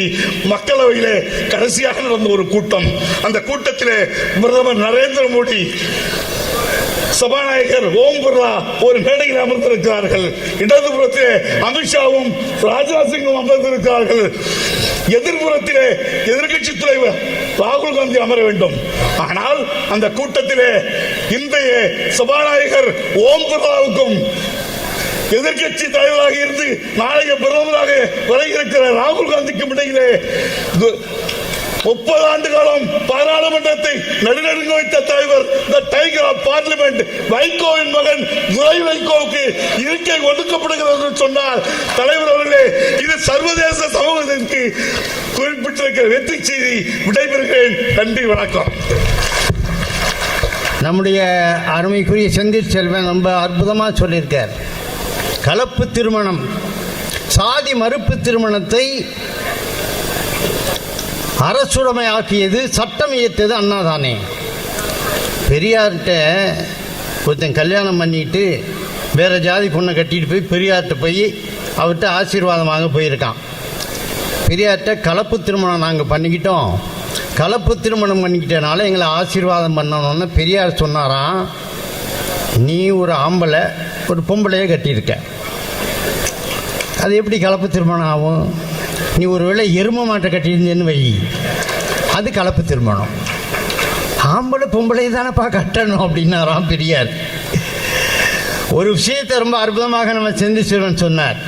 தன்னுடைய வாழ்நாளிலே 10 விழுக்காடு காலத்தை சிறையிலே கழித்தவர் பேரறிஞர் அண்ணா என்றால், அதே போல 10 விழுக்காடு தன்னுடைய வாழ்நாளை சிறையிலே கழித்தவர் நம்முடைய தலைவர் வைகோ அவர்கள். டெல்லி பாராளுமன்றத்திலே பாராட்டப்பட்ட பாராளுமன்ற டைகர் ஃப்ரம் பாராளுமன்றத்தினுடைய சிங்கங்கள் என்று பாராட்டப்பட்டவர் 2 பேர் என்று சொன்னால், ஒருவர் பேரறிஞர் அண்ணா, இன்னொருவர் நம்முடைய தலைவர் வைகோ. தமிழ் மட்டுமல்ல, ஆங்கிலம் மட்டுமல்ல, உலக இலக்கியங்களிலே ஆழ்ந்த புலமையும் ஆழ்ந்த செறிவும் நிறைந்த 2 தலைவர்கள் உண்டு என்று சொன்னால், ஒன்று அறிஞர் அண்ணா, அவருக்கு பின்னாலே நம்முடைய தலைவர் வைகோவை தவிர நீங்கள் வேறு யாரையுமே காட்ட முடியாது. அதான் உண்மை. நான் என் கவிதையில் எழுதியிருந்தேன், மணிவந்தன் கவிதை உட்கார்ந்திருக்காரு கவிஞர். நாங்கள்லாம் அந்த அண்ணா காலத்தில் அவர் பேச்சை கேட்கறதுக்காக 10 மணிக்கு வருவார்னா 6 மணி காலையில் சாயந்தரம் 6 மணிக்கே போய் உட்காந்துருவோம். காதலிக்கு காத்திருக்கும் காதலன் போல், காதலிக்கு காத்திருக்கும் காதலன் போல் உன் கற்கண்டு உரை கேட்க காத்திருந்தோம்னு எழுதியிருந்தேன். அப்படிப்பட்ட ஒரு பேரறிஞர் அண்ணா என்று நம்முடைய செந்தில் செல்வன் ரொம்ப அற்புதமாக சொல்லியிருக்கிறார். என்னுடைய பாசத்துக்குரிய தம்பி, நாவன்மை பற்றி பேசுவதற்காக மாநில மாணவர் அணியினுடைய செயலர் பால சசிகுமார், வாங்க கைத்தட்டுங்க எல்லாரும். அற்புதமான பேச்சாளர் இளைய தம்பி பால சசிகுமார், வாங்க.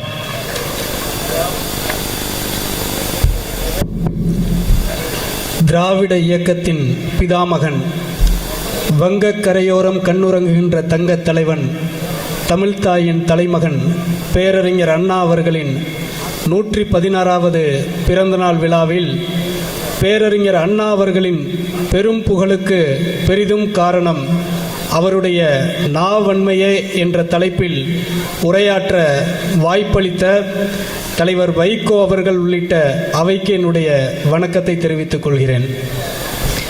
உலகத்தின் தலைசிறந்த பேச்சாளர்களாக அறியப்படுகின்ற கிரேக்கத்தின் டெமஸ்தனீஸ், இங்கிலாந்தின் எட்மண்ட் பர்க், அமெரிக்காவின் Robert Green, Ingersoll, William Shakespeare, Milton, கார்கி உள்ளிட்டவர்களுடைய வரிசையில் தன்னுடைய பேச்சாற்றலால் திசைகளை அதிரச் செய்த திராவிட இயக்கத்தின் திருமகன் பேரறிஞர் அண்ணா அவர்களின் நாவன்மைதான் அவருடைய பெரும் புகழுக்கு பெரிதும் காரணம் என்பதை முதலில் பதிவு செய்ய விரும்புகின்றேன். அண்ணாவினுடைய பேச்சாற்றலை நாம் பல்வேறு வகைகளில் கேட்டிருக்கிறோம், படித்திருக்கிறோம். அவருடைய பேச்சாற்றலுக்கு பல சான்றுகள் இருக்கு. ஒரு முறை மதுரையில் நடைபெற்ற ஒரு கூட்டத்தில் பசும்பொன் ஐயா முத்துராமலிங்க தேவர் அவர்கள் அண்ணாவை பற்றி கடுமையாக விமர்சனம் செய்து பேசிவிடுகிறார். உடனே நம்முடைய தோழர்கள் அண்ணாவை அழைத்து கொண்டு போய் மதுரையில் அதே இடத்துல நீங்கள் முத்துராமலிங்க தேவர் அவர்களுக்கு பதில் சொல்ல வேண்டும் என்று ஒரு கூட்டத்தை அண்ணாவை வைத்து நடந்திருக்கிறார்கள். கிட்டத்தட்ட 1.5 மணி நேரம் அண்ணா அந்த கூட்டத்தில் பேசுகிறார். 1.5 மணி நேரம் பேசினார். ஆனால் ஒரு வரி கூட முத்துராமலிங்க தேவர் ஐயா அவர்களை பற்றி அண்ணா பேசவில்லை. திராவிட இயக்க கருத்துக்களை, திராவிட இயக்க கொள்கைகளை அண்ணா பேசினார். கூட்டத்தில் அமர்ந்திருந்தவர்கள்லாம் தேவர் ஐயா அவர்களை பற்றி அண்ணா ஏதாவது பேசுவாரா என்று எதிர்பார்த்து காத்து கொண்டிருக்கிறார்கள். அண்ணா உரையை நிறைவு செய்யும் போது கடைசி ஒரு வரியில் சொல்கிறார், ஒரு பெரும் தலைவர் என்னை பற்றி இப்படி பேசிவிட்டதாக தம்பிகள் வருத்தப்பட்டார்கள். அது அவருடைய புகழுக்கு உகந்ததன்று, அவரை பற்றி நான் பேசுவது என்னுடைய தகுதிக்கும் உரியதன்று என்று தன்னை கடுமையாக தாக்கியவர்களை கூட தாங்குகின்ற இதயமாக பதில் சொல்கின்ற பேச்சாற்றலுக்கு உரியவராக அறிஞர் அண்ணா இருந்திருக்கிறார். அவருடைய பேச்சாற்றல் என்பது சாதாரண பாமர மனிதர்களை அரசியல் நோக்கி சிந்திக்க வைக்கின்ற ஆற்றல் உடையதாக இருந்திருக்கின்றது. அண்ணன் அழகிரி அவர்கள் உரையாற்றும் போது சொன்னார், போப்பாண்டவரை சந்தித்த நிகழ்வை சொன்னார். அவருக்கு அந்த நிகழ்வில் 5 நிமிடம் தான் வாய்ப்பு கொடுக்கப்பட்டிருந்தது. போப்பாண்டவரிடம் அண்ணா பேசுகிறார், 5 நிமிடம் முடிந்து விடுகிறது. அண்ணாவினுடைய பேச்சாற்றலை கண்டு வியந்த போப்பாண்டவர் சொல்கிறார், நீங்கள் தொடருங்கள் என்று சொல்கிறார். அண்ணா பேசிக்கொண்டே இருக்கிறார். திகைத்து போன போப்பாண்டவர் கிட்டத்தட்ட 70 நிமிடங்கள் பேசிய அண்ணாவை நோக்கி அருகில் வந்து உங்களுக்கு என்ன வேண்டும் என்று கேட்கிறார். போப்பாண்டவருடைய மரபில் அவரை நாம் பக்கத்தில் சென்று சந்திக்கலாமே தவிர அவர் எழுந்து வந்து பார்வையாளர்களை, விருந்தினர்களை சந்திக்கின்ற அந்த பழக்கம் கிடையாது. ஆனால் அண்ணாவின் பேச்சாற்றலால் மயக்கமுற்ற போப்பாண்டவர் அண்ணாவை நோக்கி ஓடி வந்து அவருடைய கையை பிடித்து உங்களுக்கு என்ன வேண்டும் என்று கேட்டார் என்று சொன்னால், அண்ணா சொன்னார், அண்ணன் அழகிரி அவர்கள் குறிப்பிட்டதைப் போல கோவாவின் விடுதலைக்காக போராடிய மைக்கேல் ரானடே போர்ச்சுகல் சிறையில் அடைபட்டு கிடக்கிறார், அவரை விடுவிக்க வேண்டும் என்று அந்த கோரிக்கை வைக்கிறார். அண்ணாவுக்கும் மைக்கேல் ரானடேவுக்கும் என்ன தொடர்பு இருக்க முடியும்? எந்த தொடர்பும் கிடையாது. ஆனால் ஒரு நாட்டின் விடுதலை வீரனை விடுவிக்க வேண்டும் என்ற அறிவு அண்ணாவுக்கு இருந்திருக்கிறது. அதை போல போப்பாண்டவர் உடனடியாக அந்த நடவடிக்கை எடுத்ததன் காரணமாக ரானடே விடுவிக்கப்படுகிறார் என்று சொன்னால், அண்ணா ஒரு பிராந்தியத்தின் தலைவரோ, ஒரு மாநிலத்தின் தலைவரோ, ஒரு குறிப்பிட்ட இனக்குழுவின் தலைவரோ அல்ல. அவர் உலக தலைவர் என்பதை அவருடைய பேச்சாற்றல் தான் உலக அரங்கில் நிரூபித்தது என்று சொன்னால், அவருடைய நாவன்மைதான் அண்ணா அவர்களின் புகழுக்கு பெரிதும் காரணமாக இருந்திருக்கின்றது. இப்படி எத்தனையோ உதாரணங்களை சொல்லிக் கொண்டு போகலாம். தமிழ் தென்றல் திருவிக்கா அவர்கள் சென்னை மாநகராட்சி தேர்தல் சமயத்தில் பேசுகிறார். திருவிக்கா அவர்கள் பேசும்போது அந்த தேர்தல் பிரச்சாரத்தில் சொல்கிறார், அண்ணாதுரை என்று ஒரு தம்பி இருக்கிறார், புதிதாக அரசியலுக்கு வந்திருக்கிறார், அவர் காங்கிரஸ் கட்சியை ஒழிக்க வேண்டும், காங்கிரஸ் கட்சியே கூடாது என்று பேசுகிறார் என்று சொல்லிவிட்டு திருவிக்கா அவர்கள் சொல்கிறார், ஒரு பூங்கா இருக்கிறது, அந்த பூங்காவிற்குள் ஒரு நாய் ஓடி வருகிறது, நன்றாகத்தான் அந்த நாய் வருகிறது, திடீரென்று அந்த நாய் இறந்து விடுகிறது என்று சொன்னால் நாம் நாயைத்தானே அப்புறப்படுத்துவோம், பூங்காவையா அகற்றி விடுவோம் என்று அவர் கேட்டார். அதற்கு பதிலளித்த அண்ணா அவர்கள் சொன்னார், நான் திருவிக்கா அவர்களுடைய மொழியிலேயே சொல்கிறேன், அவரே சொன்னார், ஒரு பூங்காவிற்குள் நாய் வந்தது என்று சொன்னார்.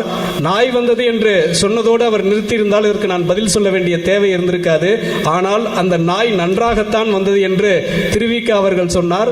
நன்றாக வந்த நாய் பூங்காவிற்குள் வந்தவுடன் இறந்து போனது என்று சொன்னால் பூங்காவில் தான் ஏதோ சிக்கல் இருக்கிறது என்று சொல்லிவிட்டு அப்ப பூங்காவைத்தான் அகற்றணும்னு சொன்னா காங்கிரஸ் இயக்கத்தை தான் அகற்ற வேண்டும் என்ற பொருளில் அண்ணா பேசியதை கேட்டு சிரித்து மகிழ்ந்து திருவிக அவர்கள் சொன்னார், தமிழ்நாட்டில் இதுவரை திருவிக நடை என்று எல்லோரும் பெருமையாக சொன்னார்கள், இனிமேல் அண்ணாதுரையின் நடை என்று தமிழர்கள் சொல்கின்ற காலம் வரும் என்று மிகச்சிறந்த பேச்சாளராக அறியப்பட்ட தமிழ் தென்றல் ஐயா திருவிக அவர்களே அண்ணாவினுடைய பேச்சை பார்த்து அவருடைய சாமர்த்தியத்தை பார்த்து பாராட்டினார் என்று சொன்னால் அவருடைய நாவன்மையைத்தான் நாம் அவருடைய புகழுக்கு பெரிதும் காரணம் என்று சொல்ல முடியும். அண்ணா ஒரு முறை அழகப்பா பல்கலைக்கழகத்துக்கு காரைக்குடிக்கு போறாங்க. அந்த பல்கலைக்கழகத்தில் பேசுவதற்கு அண்ணா அழைக்கப்படுகிறார். என்ன தலைப்பில் பேச வேண்டும் என்று மேடையில் கேட்கிறார். அண்ணா, உங்களுக்கு நாங்க என்ன தலைப்பு சொல்ல முடியும், நீங்களே ஏதோ ஒரு தலைப்புல பேசுங்க அப்படின்னு சொல்லி அண்ணா கிட்ட அந்த நிகழ்ச்சி ஏற்பாட்டாளர்கள் சொல்கிறாங்க. இல்ல நீங்க ஏதாவது ஒரு தலைப்பு கொடுங்கப்பா அப்படின்னு அண்ணா கேட்கிறார். அந்த மேடையில் அப்போதுதான் அவ்வை நடராஜன் அவர்கள் ஒரு தலைப்பை கொடுக்கிறார். இதுதான் இன்பம் அப்படின்னு அந்த தலைப்பை கொடுக்கிறார். இதுதான் இன்பம் என்ற தலைப்பில் 1.5 மணி நேரம் அண்ணா அந்த அரங்கத்தில் பேசினார் என்று சொன்னால், கொடுக்கப்பட்ட தலைப்பு கொடுத்த உடனேயே 1.5 மணி நேரம் உரையாற்றக்கூடிய ஒரு ஆற்றல் அண்ணாவுக்கு இருந்திருக்கிறது. அதை போல எத்தனையோ சம்பவங்கள். அண்ணாவினுடைய பேச்சாற்றல் தான் சிறந்தது என்பதை ஆமோதிக்கின்ற வகையில் நடுவர் அவர்கள் ஒலிபெருக்கியில் அவர் தன்னுடைய அந்த சத்தத்தை எழுப்பி அண்ணாவினுடைய பேச்சாற்றலுக்கு ஆதரவு தெரிவித்திருக்கிறார். ஒரே கருத்தை தெரிவித்து நான் விடைபெற விரும்புகின்றேன். நடுவர் அவர்களை பார்த்து கேட்கின்றேன், மிக எளிமையான கேள்விதான். தமிழ்நாட்டில் அரசியலே தெரியாத, அரசியலில் பங்கு பெறாத ஒரு சாமானிய மனிதனுக்கு கூட வைகோ என்று சொன்னால் அவர்களுக்கு முதலில் நினைவு வருவது வைகோ நல்லா பேசுவார்ப்பான்னு தான் சொல்லுவாங்க. அதுதான் தலைவர் வைகோ அவர்களின் அடையாளம் என்று சொன்னால் அண்ணாவினுடைய அடையாளமாகவும் அவருடைய பேச்சாற்றல் தான் இருந்திருக்கின்றது. ஒரே ஒரு கருத்தை சொல்லி நிறைவு பெற விரும்புகின்றேன். அந்த அண்ணாவின் பெயரைத்தான் அண்ணன் துரை வைகோ அவர்களுக்கும் தலைவர் அவர்கள் துரை என்று பெயர் வைத்திருக்கின்றார். அண்ணாவுக்கு என்ன பெரிய சிறப்புன்னா, அண்ணா மிக அழகாக அடுக்குமொழியில் உரையாடக்கூடியவர். பெரியார் அவர்கள் மக்களோடு உரையாடக்கூடியவர். தலைவர் வைகோ அவர்களை பொறுத்த வரைக்கும் அண்ணாவின் அனைத்து ஆற்றல்களையும் நிரம்ப பெற்ற வாழும் பெரியாராக நமக்கு இருக்கின்றார். இந்த திராவிட இயக்கத்தை பொறுத்த வரைக்கும் இன்றைக்கு மறுமலர்ச்சி திமுகவை வழிகாட்டுகின்ற இடத்தில் தலைவர் வைகோ இருக்கின்றார். இதை வெற்றி பாதைக்கு அழைத்து செல்லுகின்ற இடத்தில் அண்ணாவின் பெயரை தாங்கி நிற்கின்ற நம்முடைய இளம் தலைவர் அண்ணன் துரை வைகோ அவர்கள் அந்த இடத்தை நோக்கி இட்டு செல்வார் என்று சொல்லி அவருடைய பேச்சாற்றலே அண்ணாவின் புகழுக்கு பெரிதும் காரணம் என்று சொல்லி விடைபெறுகிறேன். நன்றி, வணக்கம். மாநில மாணவர் அணி செயலாளருக்கு பதில் சொல்வதற்காக மாநில இளைஞர் அணி செயலாளர் அன்பு தம்பி ஆசை தம்பி அழைக்கிறேன். வாங்க.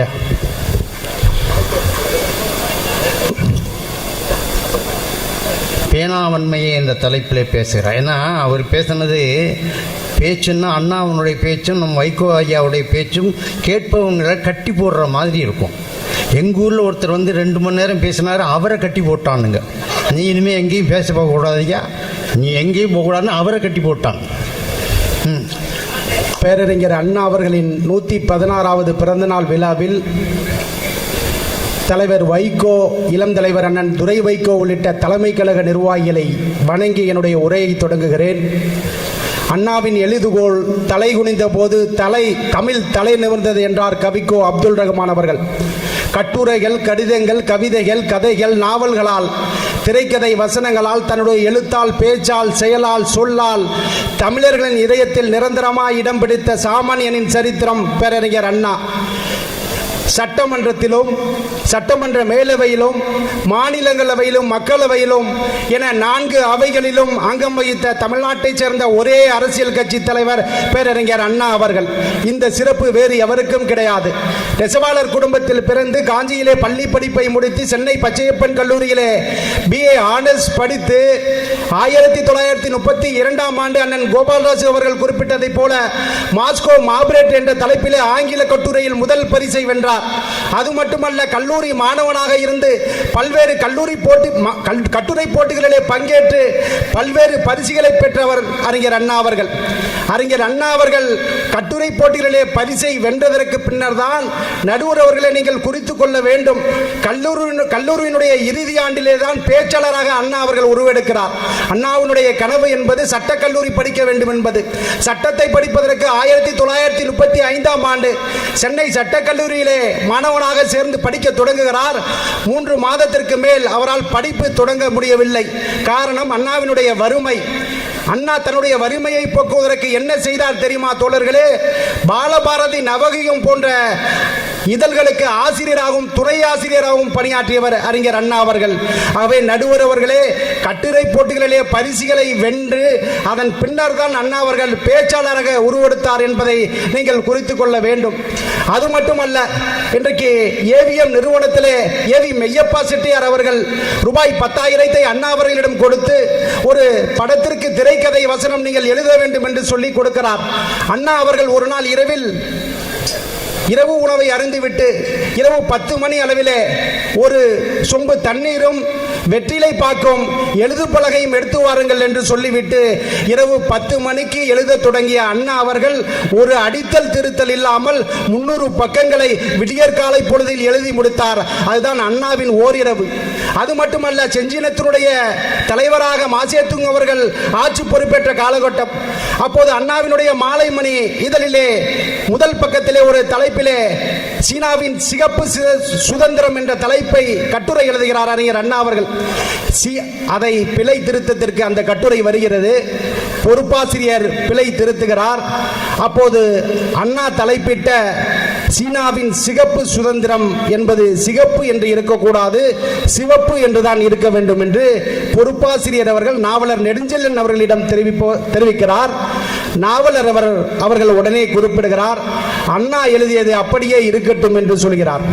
ஆனால் பொறுப்பாசிரியர் விடாமல் அண்ணா அவர்கள் தனிமையாக இருந்தபோது அண்ணாவினிடத்திலே சொல்கிறார், சீனாவின் சிகப்பு என்று இருக்கக்கூடாது, சிவப்பு என்று தானே இருக்க வேண்டும் என்று சொன்னபோது அண்ணா அவர்கள் சொல்கிறார், உடனே திருத்தி விடுங்கள், கையோடு அதை திருத்தி விடுங்கள் என்று அண்ணா அதை திருத்த சொல்கிறார்.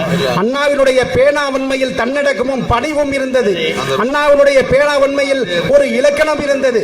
அது மட்டுமல்ல, மும்பையிலிருந்து வெளிவந்த சங்கர்ஸ் வீக்லி என்ற ஒரு மாத ஆங்கில இதழ் இந்த வார மனிதர் என்ற தலைப்பிலே ஒவ்வொரு பேட்டி எடுப்பது வழக்கம்.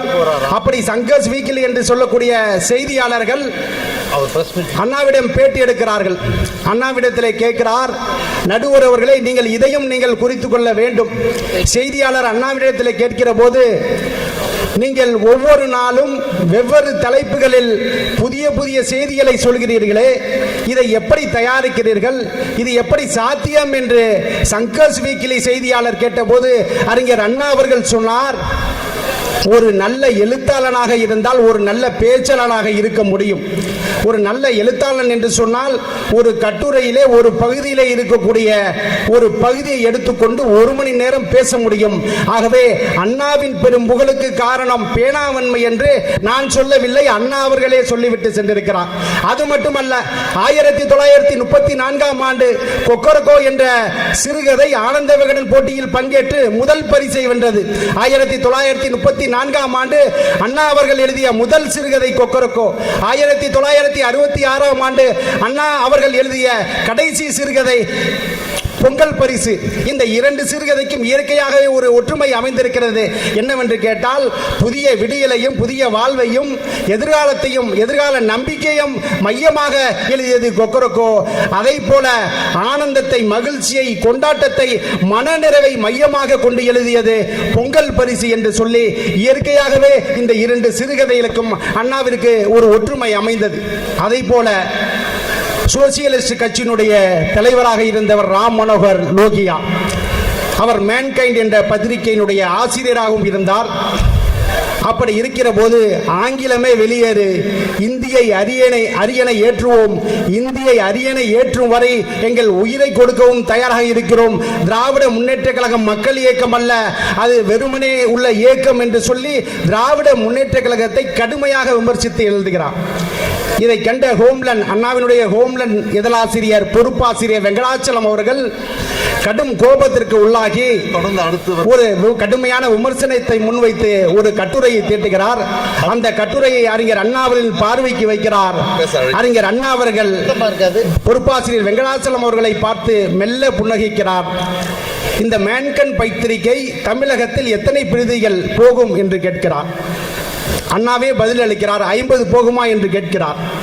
திரும்பவும் அண்ணா அவர்களே சொல்கிறார், 50 போனால் 100 பேர் படிப்பார்களா என்று கேட்கிறார். ஆம் என்று சொல்கிறார். 100 நம்முடைய பத்திரிகை எத்தனை செல்கிறது தமிழகத்தில் என்று அறிஞர் அண்ணா கேட்கிறார். 10,000 பிரதிகள் செல்கிறது. எவ்வளவு பேர் படிப்பார்கள் என்று கேட்கிறார்கள். 1,00,000 பேர் படிப்பார்கள். அப்படி என்றால் 100 பேருக்கு தெரிந்த செய்தியை 1,00,000 பேருக்கு நீ கொண்டு செல்கிறாயே, இது என்ன புத்திசாலித்தனம் என்று அறிஞர் அண்ணா அவர்கள் கேட்டார்கள். நடுவர் அவர்களே, அண்ணாவின் வசந்த காலம் எது தெரியுமா? இங்கே அண்ணன் என்.எஸ். அழகிரி அவர்கள் குறிப்பிட்டாரே அறிஞர் அண்ணாவுடைய உரைகளை பற்றி. அண்ணன் செந்தில் செல்வன் அவர்கள் குறிப்பிட்டாரே, சுயமரியாதை திருமணத்தை சட்டமாக்கியதுதான் வசந்த காலம் என்று குறிப்பிட்டாரே. இருமொழி கொள்கையை கொண்டு வந்தது அண்ணா, அதுதான் வசந்த காலம் என்று குறிப்பிட்டாரே. அண்ணாவின் வசந்த காலம் எது தெரியுமா? தந்தை பெரியாரோடு பணியாற்றிய காலம்தான் அண்ணாவின் வசந்த காலம். பெரியாரின் குடியரசு விடுதலை நாளேட்டில் உதவி ஆசிரியராக பணியாற்றிய காலம்தான் அண்ணாவின் வசந்த காலம். நீதி கட்சி தலைவர்களோடு நெருக்கமாக இருந்த அந்த காலகட்டம் தான் அண்ணாவின் வசந்த காலம். அது மட்டுமல்ல, ரிப்பன் கட்டிடத்து சீமான்கள் என்று சொல்லி தந்தை பெரியார் 3வது மாடிக்கு மூச்சிறைக்கு வந்து அறிஞர் அண்ணாவை பாராட்டினாரே, அதுதான் அண்ணாவின் வசந்த காலம். அருமை பெரியவர்களே, 1938ஆம் ஆண்டு அண்ணா அவர்களுடைய எழுத்து நடையை கண்டு தந்தை பெரியார் அவர்கள் விடுதலை குடியரசு நாளிதழுக்கு உதவி ஆசிரியராக நியமனம் செய்கிறார். அப்போது அண்ணா அவர்களுக்கு பெரியார் கொடுத்த சம்பளம் ₹60. அந்த ₹60 இருந்துதான் பெரியார் வீட்டினுடைய பின்புறம் இருந்த தன்னுடைய குடியிருப்புக்காக ஒரு பகுதியை செலவிற்கு கொடுக்க வேண்டும். அப்படிப்பட்ட ஒரு காலகட்டத்தில் அறிஞர் அண்ணா அவர்களை ஜிடி நாயுடு அவர்கள், பெரியாரின் சொற்ப சம்பளத்திற்கு நீ வேலை செய்ய வேண்டாம், என்னோடு நீ கோவைக்கு வந்துவிடு, உனக்கு நிரம்ப சம்பளம் தருகிறேன் என்று ஜிடி நாயுடு அழைத்த போது அண்ணா சொன்னார், பணத்திற்காக நான் பணியாற்றவில்லை, எனக்கென்று கொள்கை இருக்கிறது, எனக்கென்று லட்சியம் இருக்கிறது, எனக்கென்று நோக்கம் இருக்கிறது, அதை நோக்கி நான் பயணித்துக் கொண்டிருக்கிறேன் என்று சொன்னார் அண்ணா அவர்கள்.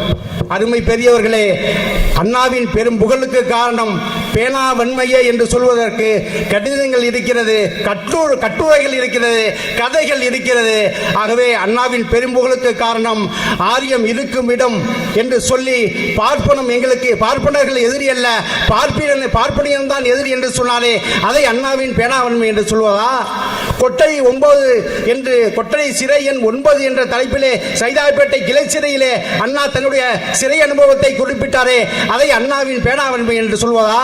தமிழகத்திற்கு பட்டேல் காங்கிரஸ் கட்சிக்கு நிதி திரட்டி வருகிற போது பட்டேல் வருகிறார், பணப்பை ஜாக்கிறது என்று கடிதம் திட்டினாரே, அதை அண்ணாவின் பேனாவன்மை என்று சொல்வதா? இப்படி அண்ணாவின் பேனாவன்மை என்று சொல்வதற்கு ஏராளமாக கொட்டி குவிக்கிறது என்று சொல்லி அறிஞர் அண்ணா அவர்கள் தன்னுடைய தொண்டர்களை தம்பி என்று அழைத்தார். அதை போல முத்தமிழறிஞர் டாக்டர் கலைஞர் அவர்கள் உடன்பிறப்பே என்று அழைத்தார். நம்முடைய நேர்மைமிகு தலைவர் வைகோ அவர்கள் கண்ணின் மணிகளை என்று அழைத்தார். 19 காலம் சிறை பொடா வட்டத்திலே கைது செய்யப்பட்டு சிறையில் இருந்த போது சிறையில் இருந்த மடல்களே, கலிபால்டியை, உமர் அப்துல்லா போன்ற போராளிகளை, உலகத்தில் உள்ள போராளிகளை நமக்கு வெளிக்காட்டினார் சிறையில் இருந்த மடல்கள் மூலமாக. இது அண்ணாவிடம் கற்ற தலைவர் வைகோ அவர்களுடைய பேனாவன்மை என்று சொல்லி, அண்ணாவின் பெரும்புகளுக்கு காரணம் பேனாவன்மை என்று சொல்லி வாய்ப்பிற்கு நன்றி கூறி விடைபெறுகிறேன். நன்றி, வணக்கம். அடுத்து நாங்கள் முடிச்சிட்டோம்.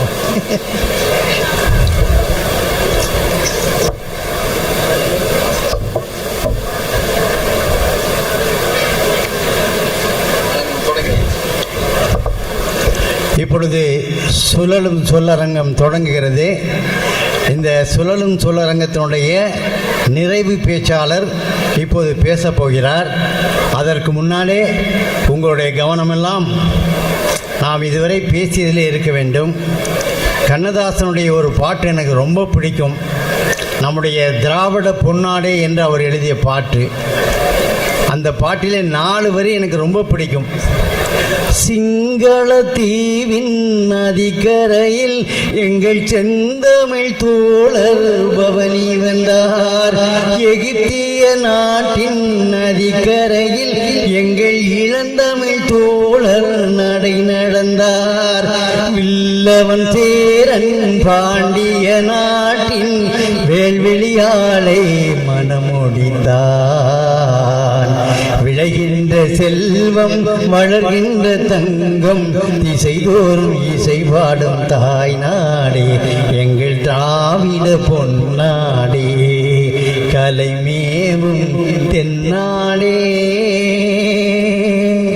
இந்த பாட்டு கவியரசு கண்ணதாசனால் எழுதப்பட்ட பாட்டு. கவியரசு கண்ணதாசன் செட்டிநாட்டுக்கு அண்ணா வந்திருந்த போது அண்ணாவுக்கு செட்டிநாட்டில் உள்ள மாளிகை போன்ற வீட்டையெல்லாம் காட்டினார்கள். அப்போது அண்ணா சொன்னார், செட்டிநாட்டிலே மனிதர்கள் இல்லாத வீடுகள், சென்னையிலே வீடுகள் இல்லாம மனிதர்கள்னார். அதை பார்த்துட்டு கண்ணதாசன் எப்படி சொன்னார் தெரியுங்களா? 50 வயசுல கண்ணதாசன் சொன்னாரு, எனக்கு பசி எடுத்த போது சோறு கிடைக்கவில்லை, சோறு கிடைத்த போது பசி எடுக்கவில்லைன்னாரு. ஆகவே நான் இந்த பாடையெல்லாம் பாட்டு கொஞ்சம் எல்லோரும் அமரும்படி அன்போடு கேட்டு விடுறேன். ஜீவனும் அதை தான் இங்கே சொல்லிட்டு இருக்கிறாரு. தொடர்ந்து இப்பொழுது நம்முடைய மாநில கொள்கை விளக்க செயலாளர் ஆசிலாபுரம் பாண்டரங்கன் அவருடைய கருத்தை வழங்கி நிறைவு செய்வார். பிறகு குறைந்த நேரத்தில் என்னுடைய தீர்ப்பை சொல்லிவிட்டு கருத்தரங்கம் தொடரும். அன்னை மொழியே, அழகார்ந்த செந்தமிழே, முன்னைக்கு முன்னை முகிழ்த்த நறுங்கனியே, கண்ணி குமரி கடல் கொண்ட நாட்டிடையில் மன்னி அரசிருந்த மண்ணுலகப் பேரரசே, தென்னன் மகளே, திருக்குறளின் மாம்புகளே, எண்ணரும் பாப்பத்தே, என் தொகையே, நற்கணக்கே, மண்ணும் சிலம்பே, மணிமேகலை வடிவே, முன்னும் நிலைவாழ் முடிதாள வாழ்த்துவோமே. பேரறிஞர் அண்ணா அவர்களுடைய பிறந்தநாள் விழா நிகழ்வில் எனக்கு உரையாற்றக்கூடிய ஒரு உன்னதமான சந்தர்ப்பத்தை வழங்கியிருக்கின்ற கழகத்தின் பொதுச் செயலாளர் மற்றும் முதன்மை செயலாளர் உள்ளிட்ட அனைவருக்கும் நன்றியும் வணக்கத்தையும் தெரிவித்து என்னுடைய உரையை தொடக்குகின்றேன். புத்துலகம் கண்ட புது உலக தீர்க்கதரிசி, தென்கிழக்கு ஆசியாவின் சாக்ரட்டிஸ், அறியாமை, மூட நம்பிக்கை, அர்த்தமற்ற சம்பிரதாயம் ஆகியவற்றின் கடும் எதிரி என்று பன்னாட்டு மன்றத்தின் பண்பாட்டு மையம் பட்டயம் வழங்கியதே பகுத்தறிவு பகலவன் தந்தை பெரியாருக்கு அவருடைய வழியில் பேராசை பெருந்தகையே போற்றி, பேசனா இரண்டுடையாய் போற்றி, தந்திர மூர்த்தி போற்றி, தாசர்தம் தலைவா போற்றி, கொடுமை குணாலா போற்றி, கோலையே போற்றி போற்றி, பயங்கொள்ளி பரமா போற்றி, படுமோசம் புரிவாய் போற்றி, சிண்டு முடிந்திடுவாய் போற்றி, சிரித்திடும் நரியே போற்றி, ஒட்டுவித்தை கற்றோய் போற்றி, உயரநிதி உடையோய் போற்றி, எம் இனம் கெடுத்தோய் போற்றி, ஈடில்லா கேடே போற்றி போற்றி என்று ஆரியத்தின் அடுத்து கெடுக்கும் இலி சூழ்ச்சிகளை படம் பிடித்து காட்டிய பேரறிஞர் பெருந்தகை அண்ணா அவர்களின் பெரும் புகழுக்கு காரணம் அவருடைய ஆட்சித்தன்மையே என்னுடைய கருத்தில் உரையாற்ற இருக்கின்றேன். அண்ணா அவர்கள் நடுவர் அவர்களே, அண்ணா அவர்கள் பேசுவதற்கும் எழுதுவதற்குமாக இருந்திருந்தால் அவர் திராவிடர் கழகத்தில் தந்தை பெரியாரிடம் ஊதியம் பெற்றுக்கொண்டு அவர் திராவிடர் கழகத்திலேயே தொடர்ந்திருப்பார். பொட்டல் காட்டில் பேசுகின்ற அண்ணா சட்டமன்றத்தில் பேச வழியுண்டா என்று எதிர்க்கட்சிகள் கேட்ட கேள்விக்காகத்தான் பேரறிஞர் பெருந்தகை அண்ணா அவர்கள் சட்டமன்றத்திற்கு செல்ல வேண்டும் என்ற முடிவினை எடுத்தார்கள். சட்டமன்றத்திற்கு சென்ற பிறகு அவருடைய ஆட்சித்தன்மையை பற்றி நாம் எடுத்து சொன்னால் இன்று இரவும் போதாது, நாளைய விடியலும் போதாது. அந்த அளவிற்கு பேரறிஞர் பெருந்தகை அண்ணா அவர்களுடைய சாதனை. இங்கே தாய்க்கு பெயர் சூட்டியதை குறிப்பிட்டார்கள். தாய்க்கு மட்டுமா பெயர் சூட்டினார்? காதலிலும் குண்டலமும், கைக்கு வளையாபதியும், கருணை மார்பின் மீதலில் சிந்தாமணியும், மெல்லிடையில் மேகலையும், சிலம்பார் இன்ப போதலில் பூந்தாளினையும், பொன்முடி சூடாமணியும் பொலியச் சூடி, நீதிகளில் செங்கோலாய் திருக்குறளை தாங்கு தமிழ் நீடுவாளி என்ற அன்னை தமிழுக்கு மகுடம் சூட்டுவதற்காக 2ஆம் உலகத் தமிழ் மாநாட்டை சென்னையிலே உலகத் தமிழர்கள் அத்தனை பேரையும் அழைத்துக் கொண்டு வந்து, இந்திய நாட்டினுடைய குடியரசுத் தலைவரை அழைத்துக் கொண்டு வந்து 10 நாட்கள் தொடர்ந்து உலகத் தமிழ் மாநாட்டை நடத்தியதோடு மாத்திரமல்ல, மெரினா கடற்கரையில் தமிழுக்கு வைத்த பெருந்தகைகளுக்கு வரிசையாக சிலை அமைத்தவர் நம்முடைய பேரறிஞர் பெருந்தகை அண்ணா அவர்கள். அதை போல உழைப்பாளிகளின் உதிரத்தை குடித்து உழுத்து போன முதலாளிகளின் முதுகெலும்பை முறித்து போட்ட மே 1 அந்த நாள் உழைப்பாளிகளின் உரிமை நாள். அந்த உரிமை நாளுக்கு பொது விடுமுறை என்பதை அறிவித்தவர் நம்முடைய பேரறிஞர் பெருந்தகை அண்ணா அவர்கள். தமிழ்நாட்டுக்கு பேரறிஞர் பெருந்தகை அண்ணா அவர்கள் பொது விடுமுறை அறிவித்தார்கள்.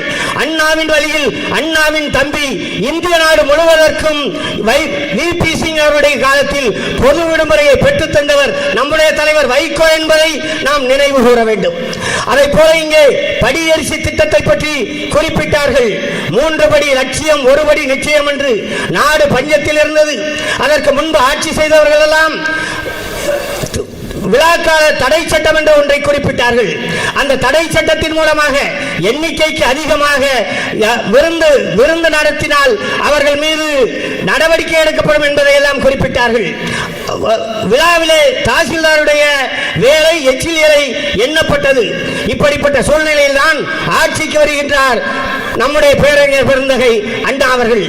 அந்த 1 படி அரிசி திட்டத்தை அறிவித்துவிட்டு இன்றைக்கு அவர் வழியில் வருபவர்கள் 60 ஆண்டு கால திராவிட ஆட்சியில் இந்திய உணவுக் கழகம் என்ற உணவுக் கழகத்தை நிறுவியதைப் போல தமிழ்நாடு நுகர்பொருள் வாணிபக் கழகம் என்கின்ற ஒரு அமைப்பை உருவாக்கி அடுத்தடுத்து அதிகப்படியான எண்ணிக்கையில் நியாய விலைகளை தொடங்கி அண்ணாவின் வழியில் இன்றைக்கு குடும்ப அட்டைக்கு 25 கிலோ அரிசி முதல் 35 கிலோ அரிசி வரை இலவசமாக வழங்குகின்றார் என்றால் நாம் எண்ணி பார்க்க வேண்டும் அண்ணாவுடைய ஆட்சி தரத்தை. அதை போல்தான் இங்கே பல்கலைக்கழகத்தில் மருத்துவ பல்கலைக்கழகத்தில் மாணவர்களுக்கும் போக்குவரத்து துறைக்கும் மோதல் வெடிக்கின்றது. தடியடி, போலீஸ் பிரயோகம், வழக்கு என்று அடுத்தடுத்து மாணவர்கள் மீது பொய் வழக்குகள் போடப்படுகிறது. அண்ணா பார்க்கிறார், கலவரத்தை நிறுத்த வேண்டும். தானே உதவியாளர்கள் யாரையும் அழைத்துக் கொள்ளாமல் நேரடியாக மருத்துவக் கல்லூரிக்கு செல்கின்றார். மாணவர்கள் அண்ணாவை கண்டுகொள்ளவில்லை. அவரே ஒரு நாற்காலியை இழுத்து போட்டு அமர்கின்றார். நேரம் செல்ல செல்ல மாணவர்கள் அண்ணாவின் அருகிலேயே வருகின்றார்கள். அண்ணா குறிப்பிடுகிறார், நீங்கள் எங்கள் மீது அதிகப்படியான பற்று வைத்திருப்பவர்கள், எனவேதான் நான் உங்களை தேடி வந்திருக்கின்றேன். நீங்கள் நினைத்தபடி, நீங்கள் மெச்சுகிறபடி நான் நடவடிக்கை எடுக்கின்றேன். நீங்கள் படிக்கின்ற வேலையை பாருங்கள் என்று சொல்லிவிட்டு அண்ணா அவர்கள் அந்த இடத்தை விட்டு நகரும் பொழுது மாணவர்கள் எல்லாம் அண்ணா வாழ்க என்று முழக்கமிட்டு வழி அனுப்பி வைத்தார்கள். அதை போல மாட்டாந்தோட்டத்து மல்லிகைக்கு மனமுண்டு என்கின்ற அண்ணாவே எழுதினார். ஆனால் மாட்டாந்தோட்டத்து மல்லிகையின் மனத்தையும் பெற்றுக் கொள்ளுகின்ற ஆற்றல் அண்ணாவுக்கு இருந்தது. 680 நாட்கள் ஆட்சியில் இருந்தார் அண்ணா. ஆனால் அதற்குள்ளாகவே ஒரு நம்பிக்கையில்லா தீர்மானம் வருகின்றது. அந்த நம்பிக்கையில்லா தீர்மானத்தை எதிர்கொண்ட அண்ணா என் மீது அடுக்கடுக்கான குற்றச்சாட்டுகள் வருகின்றது. என்னால் அனைத்திற்கும் எழுந்து பதில் சொல்ல முடியவில்லை. உங்கள் மீது எங்களுக்கு நம்பிக்கை இல்லாமல் போகலாம், ஆனால் எனக்கு உங்கள் மீது நம்பிக்கை இருக்கின்றது என்று சொல்லிவிட்டு ஓட்டெடுப்புக்கு விடுகின்றார். தோழர்களே, அண்ணா அவர்களின் பேச்சுக்கு பிறகு காங்கிரஸ் கட்சியைச் சேர்ந்த 49 சட்டமன்ற உறுப்பினர்கள் 12 உறுப்பினர்கள் அண்ணாவுக்கு ஆதரவாக வாக்களித்து நம்பிக்கையில்லா தீர்மானத்தின் மீது 37 உறுப்பினர்கள் வாக்களித்தார்கள் என்பதுதான் வரலாறு என்பதை நாம் எண்ணி பார்க்க வேண்டும். அதை போல தமிழுக்கு என்ன செய்தார் அண்ணா என்று கேட்பார்கள். அன்னை தமிழ் மொழியில் பயிற்றுமொழி வேண்டும் என்று மதுரை லக்குவனார் அவர்கள் நடைபயணம் மேற்கொள்கின்றார்கள். அந்த நடைபயணத்தை தொடக்குவதற்கு முன்பாக அவர் கைது செய்யப்படுகின்றார். கைது செய்யப்படுவதோடு மாத்திரமல்ல, 3.5 ஆண்டு காலம் அவருக்கு சிறை தண்டனை விதிக்கப்படுகின்றது. ஆனால் 3.5 மாத காலம் சிறை தண்டனை விதிக்கப்படுகின்றது. அவர் வகிக்கின்ற தமிழாசிரியர் பதவியும் தமிழாசிரியர் பதவியிலிருந்தும் விலக்கப்படுகின்றார். ஆட்சி மாறுகிறது, காட்சி மாறுகிறது. பேரறிஞர் பெருந்தகை அண்ணா அவர்கள் முதலமைச்சராக வருகின்றார். பேராசிரியர் லக்குவனாரின் மகனுக்கு திருமணம். அண்ணா அந்த நிகழ்ச்சியிலே கலந்து கொள்கின்றார். இந்த திருமணம் லக்குவனார் வீட்டு திருமணம் அல்ல, தமிழ்நாடு அரசு நடத்தி வைக்கின்ற திருமணம் என்று சொல்லிவிட்டு இங்கே வருகை வந்திருக்கின்ற பெருமக்கள் எல்லாம் நீங்கள் மணமக்களுக்கு பரிசு வழங்கப் போகின்றீர்கள். ஆனால் நானோ மணமகனின் தந்தைக்கு பரிசு வழங்கப் போகின்றேன். அவர் பதவி இழக்கப்பட்ட தமிழாசிரியர் பதவியிலிருந்து நீக்கப்பட்ட லக்குவனாருக்கு மாநில கல்லூரியின் தலைமை தமிழாசிரியர் பணியை தலைமை தமிழ் பேராசிரியர் பணியை வழங்க இருக்கின்றேன் என்கின்ற செய்தியை அந்த நிகழ்ச்சியிலே குறிப்பிடுகின்றார்கள். இப்படி தொடர்ச்சியாக பேரறிஞர் பெருந்தகை அண்ணா அவர்கள் ஆட்சியில் மிகப்பெரிய சாதனைகளை ஈட்டியிருக்கின்றார்கள்.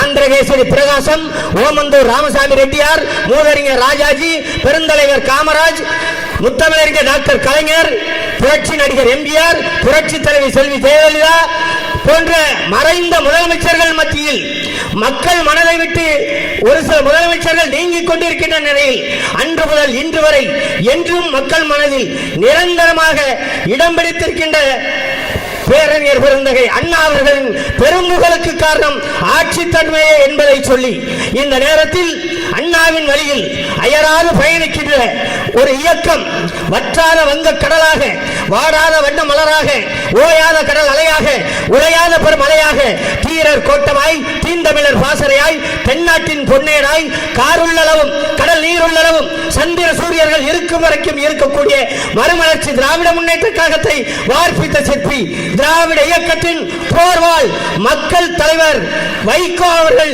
இந்த இயக்கத்தை வழிநடத்துவார்கள். அந்த தலைவருக்கு பின்னால் இந்த இயக்கத்தை மேலும் 50 ஆண்டுகள் எடுத்துச் சொல்வதற்கு ஒரு எப்படிப்பட்ட இயக்கத்திற்கு தலைமை தாங்குவதற்கு வந்திருக்கின்றார். அடக்குமுறை சட்டம் அத்தனையும் பார்த்த இயக்கம், மிசா தடா பொடா என்று தேசிய பாதுகாப்பு சட்டம் அத்தனை சட்டத்தையும் பார்த்த கலிங்கப்பட்டி வெள்ளை மாளிகையில் இருந்து இதோ ஒரு இளம் புயல் புறப்பட்டு வந்திருக்கின்றது மறுமலர்ச்சி திராவிட முன்னேற்ற கழகத்தை பாதுகாப்பதற்கு. எனவே அண்ணாவின் வழியில் அயராது பயணிப்போம். வாய்ப்புக்கு நன்றி, வணக்கம். வணக்கத்துக்குரிய நண்பர்களே, பெரியோர்களே, உங்கள் அனைவருக்கும் மீண்டும் என்னுடைய பணிவான வணக்கங்கள். பேரறிஞர் அண்ணா லண்டனிலே பேசி கொண்டிருக்கிறார். அப்போ அவர்கிட்ட ஒரு கேள்வி கேட்கப்பட்டுச்சு, ஆங்கிலத்தில் கேள்வி, கம்ப்ளீட் ஃபினிஷ்டு ரெண்டுக்கு என்ன வித்தியாசம்? எல்லாரும் சொன்னாங்க கம்ப்ளீட் ஃபினிஷ்டு ரெண்டும் ஒன்று தான் அப்படின்னாங்க. அண்ணா சொன்னார் ரெண்டுக்கும் வித்தியாசம் இருக்குன்னார். ஒரு நல்ல பொண்ணை கல்யாணம் பண்ணிட்டீங்கன்னா உன் வாழ்க்கை கம்ப்ளீட், அதே மோசமான பொண்ணை கல்யாணம் பண்ணிக்கிட்டீங்கன்னா உன் வாழ்க்கை ஃபினிஷ்டு. ஒரு நல்ல பொண்ணை கல்யாணம் பண்ணி குடும்பம் நடத்திக்கிட்டு இருக்கப்ப இன்னொரு பொண்ணோட இருக்கிறப்ப கையும் களவுமா பிடிபட்டுட்டீங்கன்னா உன் வாழ்க்கை கம்ப்ளீட்லி ஃபினிஷ்டுனார். கூட்டம் எந்திரிச்சு 2 நிமிஷம் கை தட்டினான். பேச்சுனா குறிப்பில்லாமல் பேசுறது 2 பேர் தான். ஒன்று பேரறிஞர் அண்ணா, அடுத்து நம்ம தலைவர் வைகோ. வேற யார் பேசுனா? மெரினா பீச்சில் ஒருத்தர் 2 மணி நேரம் பேசியிருக்கான். கூட்டம் பொறுமை தாங்க முடியல. 2 மணி நேரம் பேசிட்டு கீழே இறங்கி வந்தோன்னு ஒருத்தன் ஓடி போய் கையை பிடிச்சிட்டு, ஐயா நான் கடலில் விழுந்து தற்கொலை பண்ணிக்கலான் இருந்தேன், உன் பேச்சை கேட்டுட்டு நான் தற்கொலை பண்ணிக்கிறேன், என்னத்தையே விட்டுட்டேன்னொன்னே அவன் அவ்வளோ நல்லா பேசுனானா அப்படின்னு இருக்கான். அதுக்கு அவன் சொல்லியிருக்கான், இப்படி பேசுகிற நீயே உயிரோடு இருக்கப்ப நான் ஏன் சாகணும்னு நினச்சேன். பேச்சாற்றல் அதுக்கு ஒன்று. ஏன்னா நம்ம தலைவர் அவர்கள் எங்கள் புதுக்கோட்டைக்கு வந்திருந்தப்ப சிலப்பதிகாரத்தை பற்றி 2 மணி நேரம் பேசினார், எந்த குறிப்பும் இல்லாமல். அதை கேட்டுட்டு கட்சியில் சேர்ந்தவன் நான். பேச்சாற்றலில் ஒன்றும் சந்தேகமே கிடையாது, ரைட்டு. ஏன்னா இப்போ எழுத்தாற்றல், ஐயோ அவருடைய வேலைக்காரியிலிருந்து எல்லாம் தம்பிக்கு எழுதிய கடிதங்கள் வரை இப்படிப்பட்ட பேச்சாற்றலும் எழுத்தாற்றலும் நிறைந்த பேரறிஞர் அண்ணா போல ஒரு முதல்வர் உண்டான கிடையவே கிடையாது. காரில் போயிட்டு இருக்காங்க, அண்ணாவுக்கு சட்டை கிழிஞ்சிருச்சு. கிழிஞ்ச சட்டைக்கே தைக்கிறதுக்கு ஒரு பின் இருந்தால் கொடு அப்படின்னு காரில் பின்னாடி இருக்கவன்ட்ட கேட்குறாரு. பின்னாடி இருக்க தொண்டுன்னு சொல்கிறான், அண்ணா நீங்கள் எங்ககிட்ட பின் வாங்கலாமா, நீங்கள் எங்ககிட்ட பின் வாங்கலாமா அப்படின்னு ஒன்று அண்ணா சொன்னார். ஊக்குவித்தவன் ஒழுங்காக ஊக்குவித்தா நான் ஏன் பின் வாங்க போகிறேன்னார். என்ன சின்ன, அதாவது அந்த அந்த சமூகஜிதமான, இப்போ நான் கல்யாணமான புதுசில் பள்ளிக்கூடத்துக்கு ஒரு ரேலி சைக்கிள் வச்சுருந்தேன். அந்த சைக்கிளில் தான் போவேன். போகிறப்ப என் பொண்டாட்டி என்ன பண்ணுவா, செருப்பை எடுத்து தொடச்சி கொண்டாந்து முன்னாடி வைப்பான். அந்த செருப்பை போட்டுக்கிட்டு நான் போவேன். இதை பக்கத்து வீட்டில் ஒரு தோட்டவாத்தியார் இருந்தார். அவர் இதை பார்த்துக்கிட்டே இருந்தார். பார்த்துக்கிட்டே இருந்துட்டு பள்ளிக்கூடத்தில் எல்லா வாத்தியார் இருக்கப்போ அவர் சொல்கிறாரு, நம்ம ஐயா இருக்காரு, யாருன்னா நம்ம ஐயா அவர் பொண்டாட்டி செருப்பை எடுத்தால் தான் பள்ளிக்கூடத்துக்கே புறப்படுவார். அவர் சொல்கிற விஷயம் சரிதான். செருப்பு எடுத்த பிறகு தான் நான் போட்டுக்கிட்டு போகிறேன். ஆனால் எப்படி எல்லா வாத்தியாரும் சிரிக்கிறாங்க. ஓ என்னையா சொல்கிறேன்னு. ஆமாம் செருப்பு எடுத்தேன். அதான் இதான் வந்து சமத்காரமாக பேசுகிறேன்னு சொல்கிறது. என்ன அழகு. நீங்கள் அண்ணாவை பற்றி பேசிக்கிட்டே இருக்கலாம். இப்போ முடிவுக்கு தீர்ப்புக்கு வந்துடுவோம்.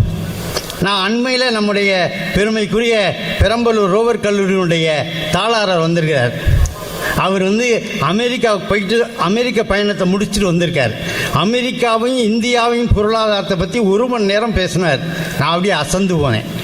இன்றைக்கு அமெரிக்காவில் இருக்கக்கூடிய கம்ப்யூட்டர் இன்ஜினியரிலே 90 விழுக்காடு தமிழர்கள் இருக்கிறார்கள் என்று சொன்னால் அது பேரறிஞர் அண்ணா கொண்டு வந்த இருமொழி திட்டத்தினுடைய சட்டத்தினுடைய பலன் என்பதை மறந்து விடாதீர்கள். எத்தனை பேர் வடக்க இருக்கமே இருக்கான். இது அந்தம்மா தமிழச்சி சவுந்தரராஜனா, தமிழிசை சவுந்தரராஜன். அந்தம்மா சொல்லுது, நீங்கள்லாம் ஹிந்தி படிங்க, படித்தா வந்து வடக்க வேலைக்கு போகலாம். வடக்க உள்ளவெல்லாம் இங்கே வந்து வேலை பார்த்துக்கிட்டு இருக்கான். எல்லாரும் அவன் தான் டாஸ்மார்க் போட்டு அவன் தான் இருக்கலாம். அவன் தான் புரோட்டா போடுறான், நம்மால் சரக்கு போட்டுக்கிட்டு இருக்கான். வடக்க இருக்கவெல்லாம் இங்கே வந்துருக்கான். அந்தம்மா அப்படி சொல்லுது. சரி, இப்போ தீர்ப்புக்கு வந்துடுவோம். நம்ம வந்து ஒரு அதிகாரம் வந்த உடனே ஒரு மறுமலர்ச்சி திராவிட முன்னேற்ற கழகத்தை சேர்ந்த ஒரு சட்டமன்ற உறுப்பினர் என்ன எப்படி நடந்துக்குவாருங்கிறதுக்கு எங்கள் புதூர் பூமிநாதன் ஐயா ஒரு எடுத்துக்காட்டு. ஒன்றும் இல்லை, புதூரில் நல்ல தண்ணியில் சாக்கடை தண்ணி கலந்துருச்சு. ஒரு நாள் சொன்னார், 2 நாள் சொன்னார், அதிகாரிகள் நடவடிக்கை எடுக்கலை. அடுத்த நாள் நிருபரில் கூப்பிட்டாரு, இன்றைக்குள்ள நடவடிக்கை எடுக்கவில்லை என்றால் நான் பதவியை ராஜினாமா பண்ணுறேன்னாரு. இது சிஎம் வரையும் போச்சு. உடனே நடவடிக்கை எடுத்தான். ஏன்னா பதவி என்பது மக்களுக்கு தொண்டு செய்வதற்காக என்ற நோக்கமுடையவர்கள். இன்றைக்கு நம்முடைய இளைய நிலா துரை வைகோ அவர்கள் வந்த பிற்பாடு வந்த உடனேயே திருச்சி விமான நிலையத்தில் எத்தனை சேவைகள் மாற்றங்கள் நடக்குது தெரியுமா? எதனால் முடியுது? அவர் பாராளுமன்ற உறுப்பினர்னால முடியுது. இப்போ சத்யா இருக்கார், அவர் என்ன மாமல்லபுரத்துக்கு மல்லைக்கு வாங்கன்னு கூப்பிட்றாரு. ஐயா வாங்க ஐயா, வஞ்சிர மீன்லாம் வறுத்து வச்சுருக்கேன், சாப்பிட்டு போகலாம், எங்கள் தமிழ் சங்கத்தில் பேசிட்டு போகலான்னு சத்யா கூப்பிட்றாரு. நான் மாமல்லபுரத்துக்கு 2 வழியில் போகலாம். ஒன்று கலெக்டர் சாலையிலையும் போகலாம், இன்னொன்று இந்த திருச்சி கிளம்பாக்கம் சாலையிலையும் போகலாம். ஆனால் போய் சேர வேண்டிய இடம் இது மல்லை தான், மாமல்லபுரம் தான் இல்லையா? எழுத்தாற்றல், பேச்சாற்றல் பேரறிஞர் அண்ணாவுக்கு இருந்தது. நோக்கம் என்ன? அதிகாரத்தை கைப்பற்றுதல். அந்த அதிகாரம் இருந்ததுனால தானே சுயமரியாதை திருமண தடை சட்டம், அந்த அதிகாரம் இருந்ததுதானே இருமொழி கொள்கை, அந்த அதிகாரம் இருந்ததுனாலே அரசுடைமை பேருந்துகளில் அரசுடைமை ஆக்கியது, அந்த அதிகாரம் இருந்ததுனால தானே பியூசி வரை இலவச கல்வி. நான் ஒரு மரத்துக்கு வேறு முக்கியம் தாங்க, இல்லைன்னு நான் சொல்லலை. வேர் இல்லாமல் மரம் இல்லை. வேர் போன்றது தான் எழுத்தாற்றலும் பேச்சாற்றலும். அதில் வந்து மாற்றம் கிடையாது. ஆனால் வேறே மரமாகி விடாதே. மரம் இருந்தால் தானே இலை இருக்கும், நிழல் இருக்கும், கனி இருக்கும், காய் இருக்கும். மரம் தானே அதை தர முடியும். அதற்காகத்தானே நம்முடைய தலைவர் அடிக்கடி சொல்லுவது, அதிகாரத்தை கைப்பற்றுவோம். எதற்காக அதிகாரத்தை கைப்பற்றுகிறோம்? அது இருந்தால்தான் மக்களுக்கு தொண்டு செய்ய முடியும். அது இருந்தால்தான் சட்டம் நிறைவேற்ற முடியும். பெரியாரால் பேசிக்கொண்டே தான் இருக்க முடிந்தது. இந்த மலரில் நான் ஒரு கவிதை எழுதியிருக்கிறேன். மனிதனுக்கு மனிதன் வேறுபடுவது, மனிதனுக்கு மனிதன் வேற்றுமை பார்க்காத நீதி. கொஞ்சம் அமைதியா இருங்க. ஒரு கவிதை அந்த மலர்ல, அந்த கவிதையை படிச்சு பாருங்க. அதை எப்படி ஆரம்பிச்சிருக்க தெரியுங்களா? கவிதை, செப்டம்பர் மாதம்தான் எங்களுக்கு திருவிழா. செப்டம்பர் மாதம்தான் எங்களுக்கு திருவிழா. ஏன்? செப்டம்பரிலே தான் பெரியார் பிறந்தார், அண்ணா பிறந்தார், எங்கள் தலைவர் வைகோ பிறந்தார். நானும் செப்டம்பர் மாதம்தான். இந்த அறிவாளிகளுக்கு மத்தியில் நானும் பிறந்திருக்கேன். செப்டம்பர் மாதம்தான் எங்களுக்கு திருவிழா. திராவிட வானத்தில் தோன்றியது இருநிலா. பார்த்தீங்களா? பொருளாளர் வந்து செப்டம்பர் மாதத்தில் மட்டுமில்லை, செப்டம்பர் 15ஆம் தேதியே பிறந்தவர் முன்னாடி உட்கார்ந்துருக்காரு. ஆமாம், 60ஆவதா? ஆமாம், 60ஆவது. எங்கள் 60 ஆண்டு நிறைவு விழா கொண்டாடணும். அவருக்கு அவர் பேச்சை ரசிக்கலாம், அவ்வளவு செய்திகள். இந்த மலரில் ஒரு கவிதை எழுதியிருக்கார், அண்ணாவின் அழகு தமிழ்னு.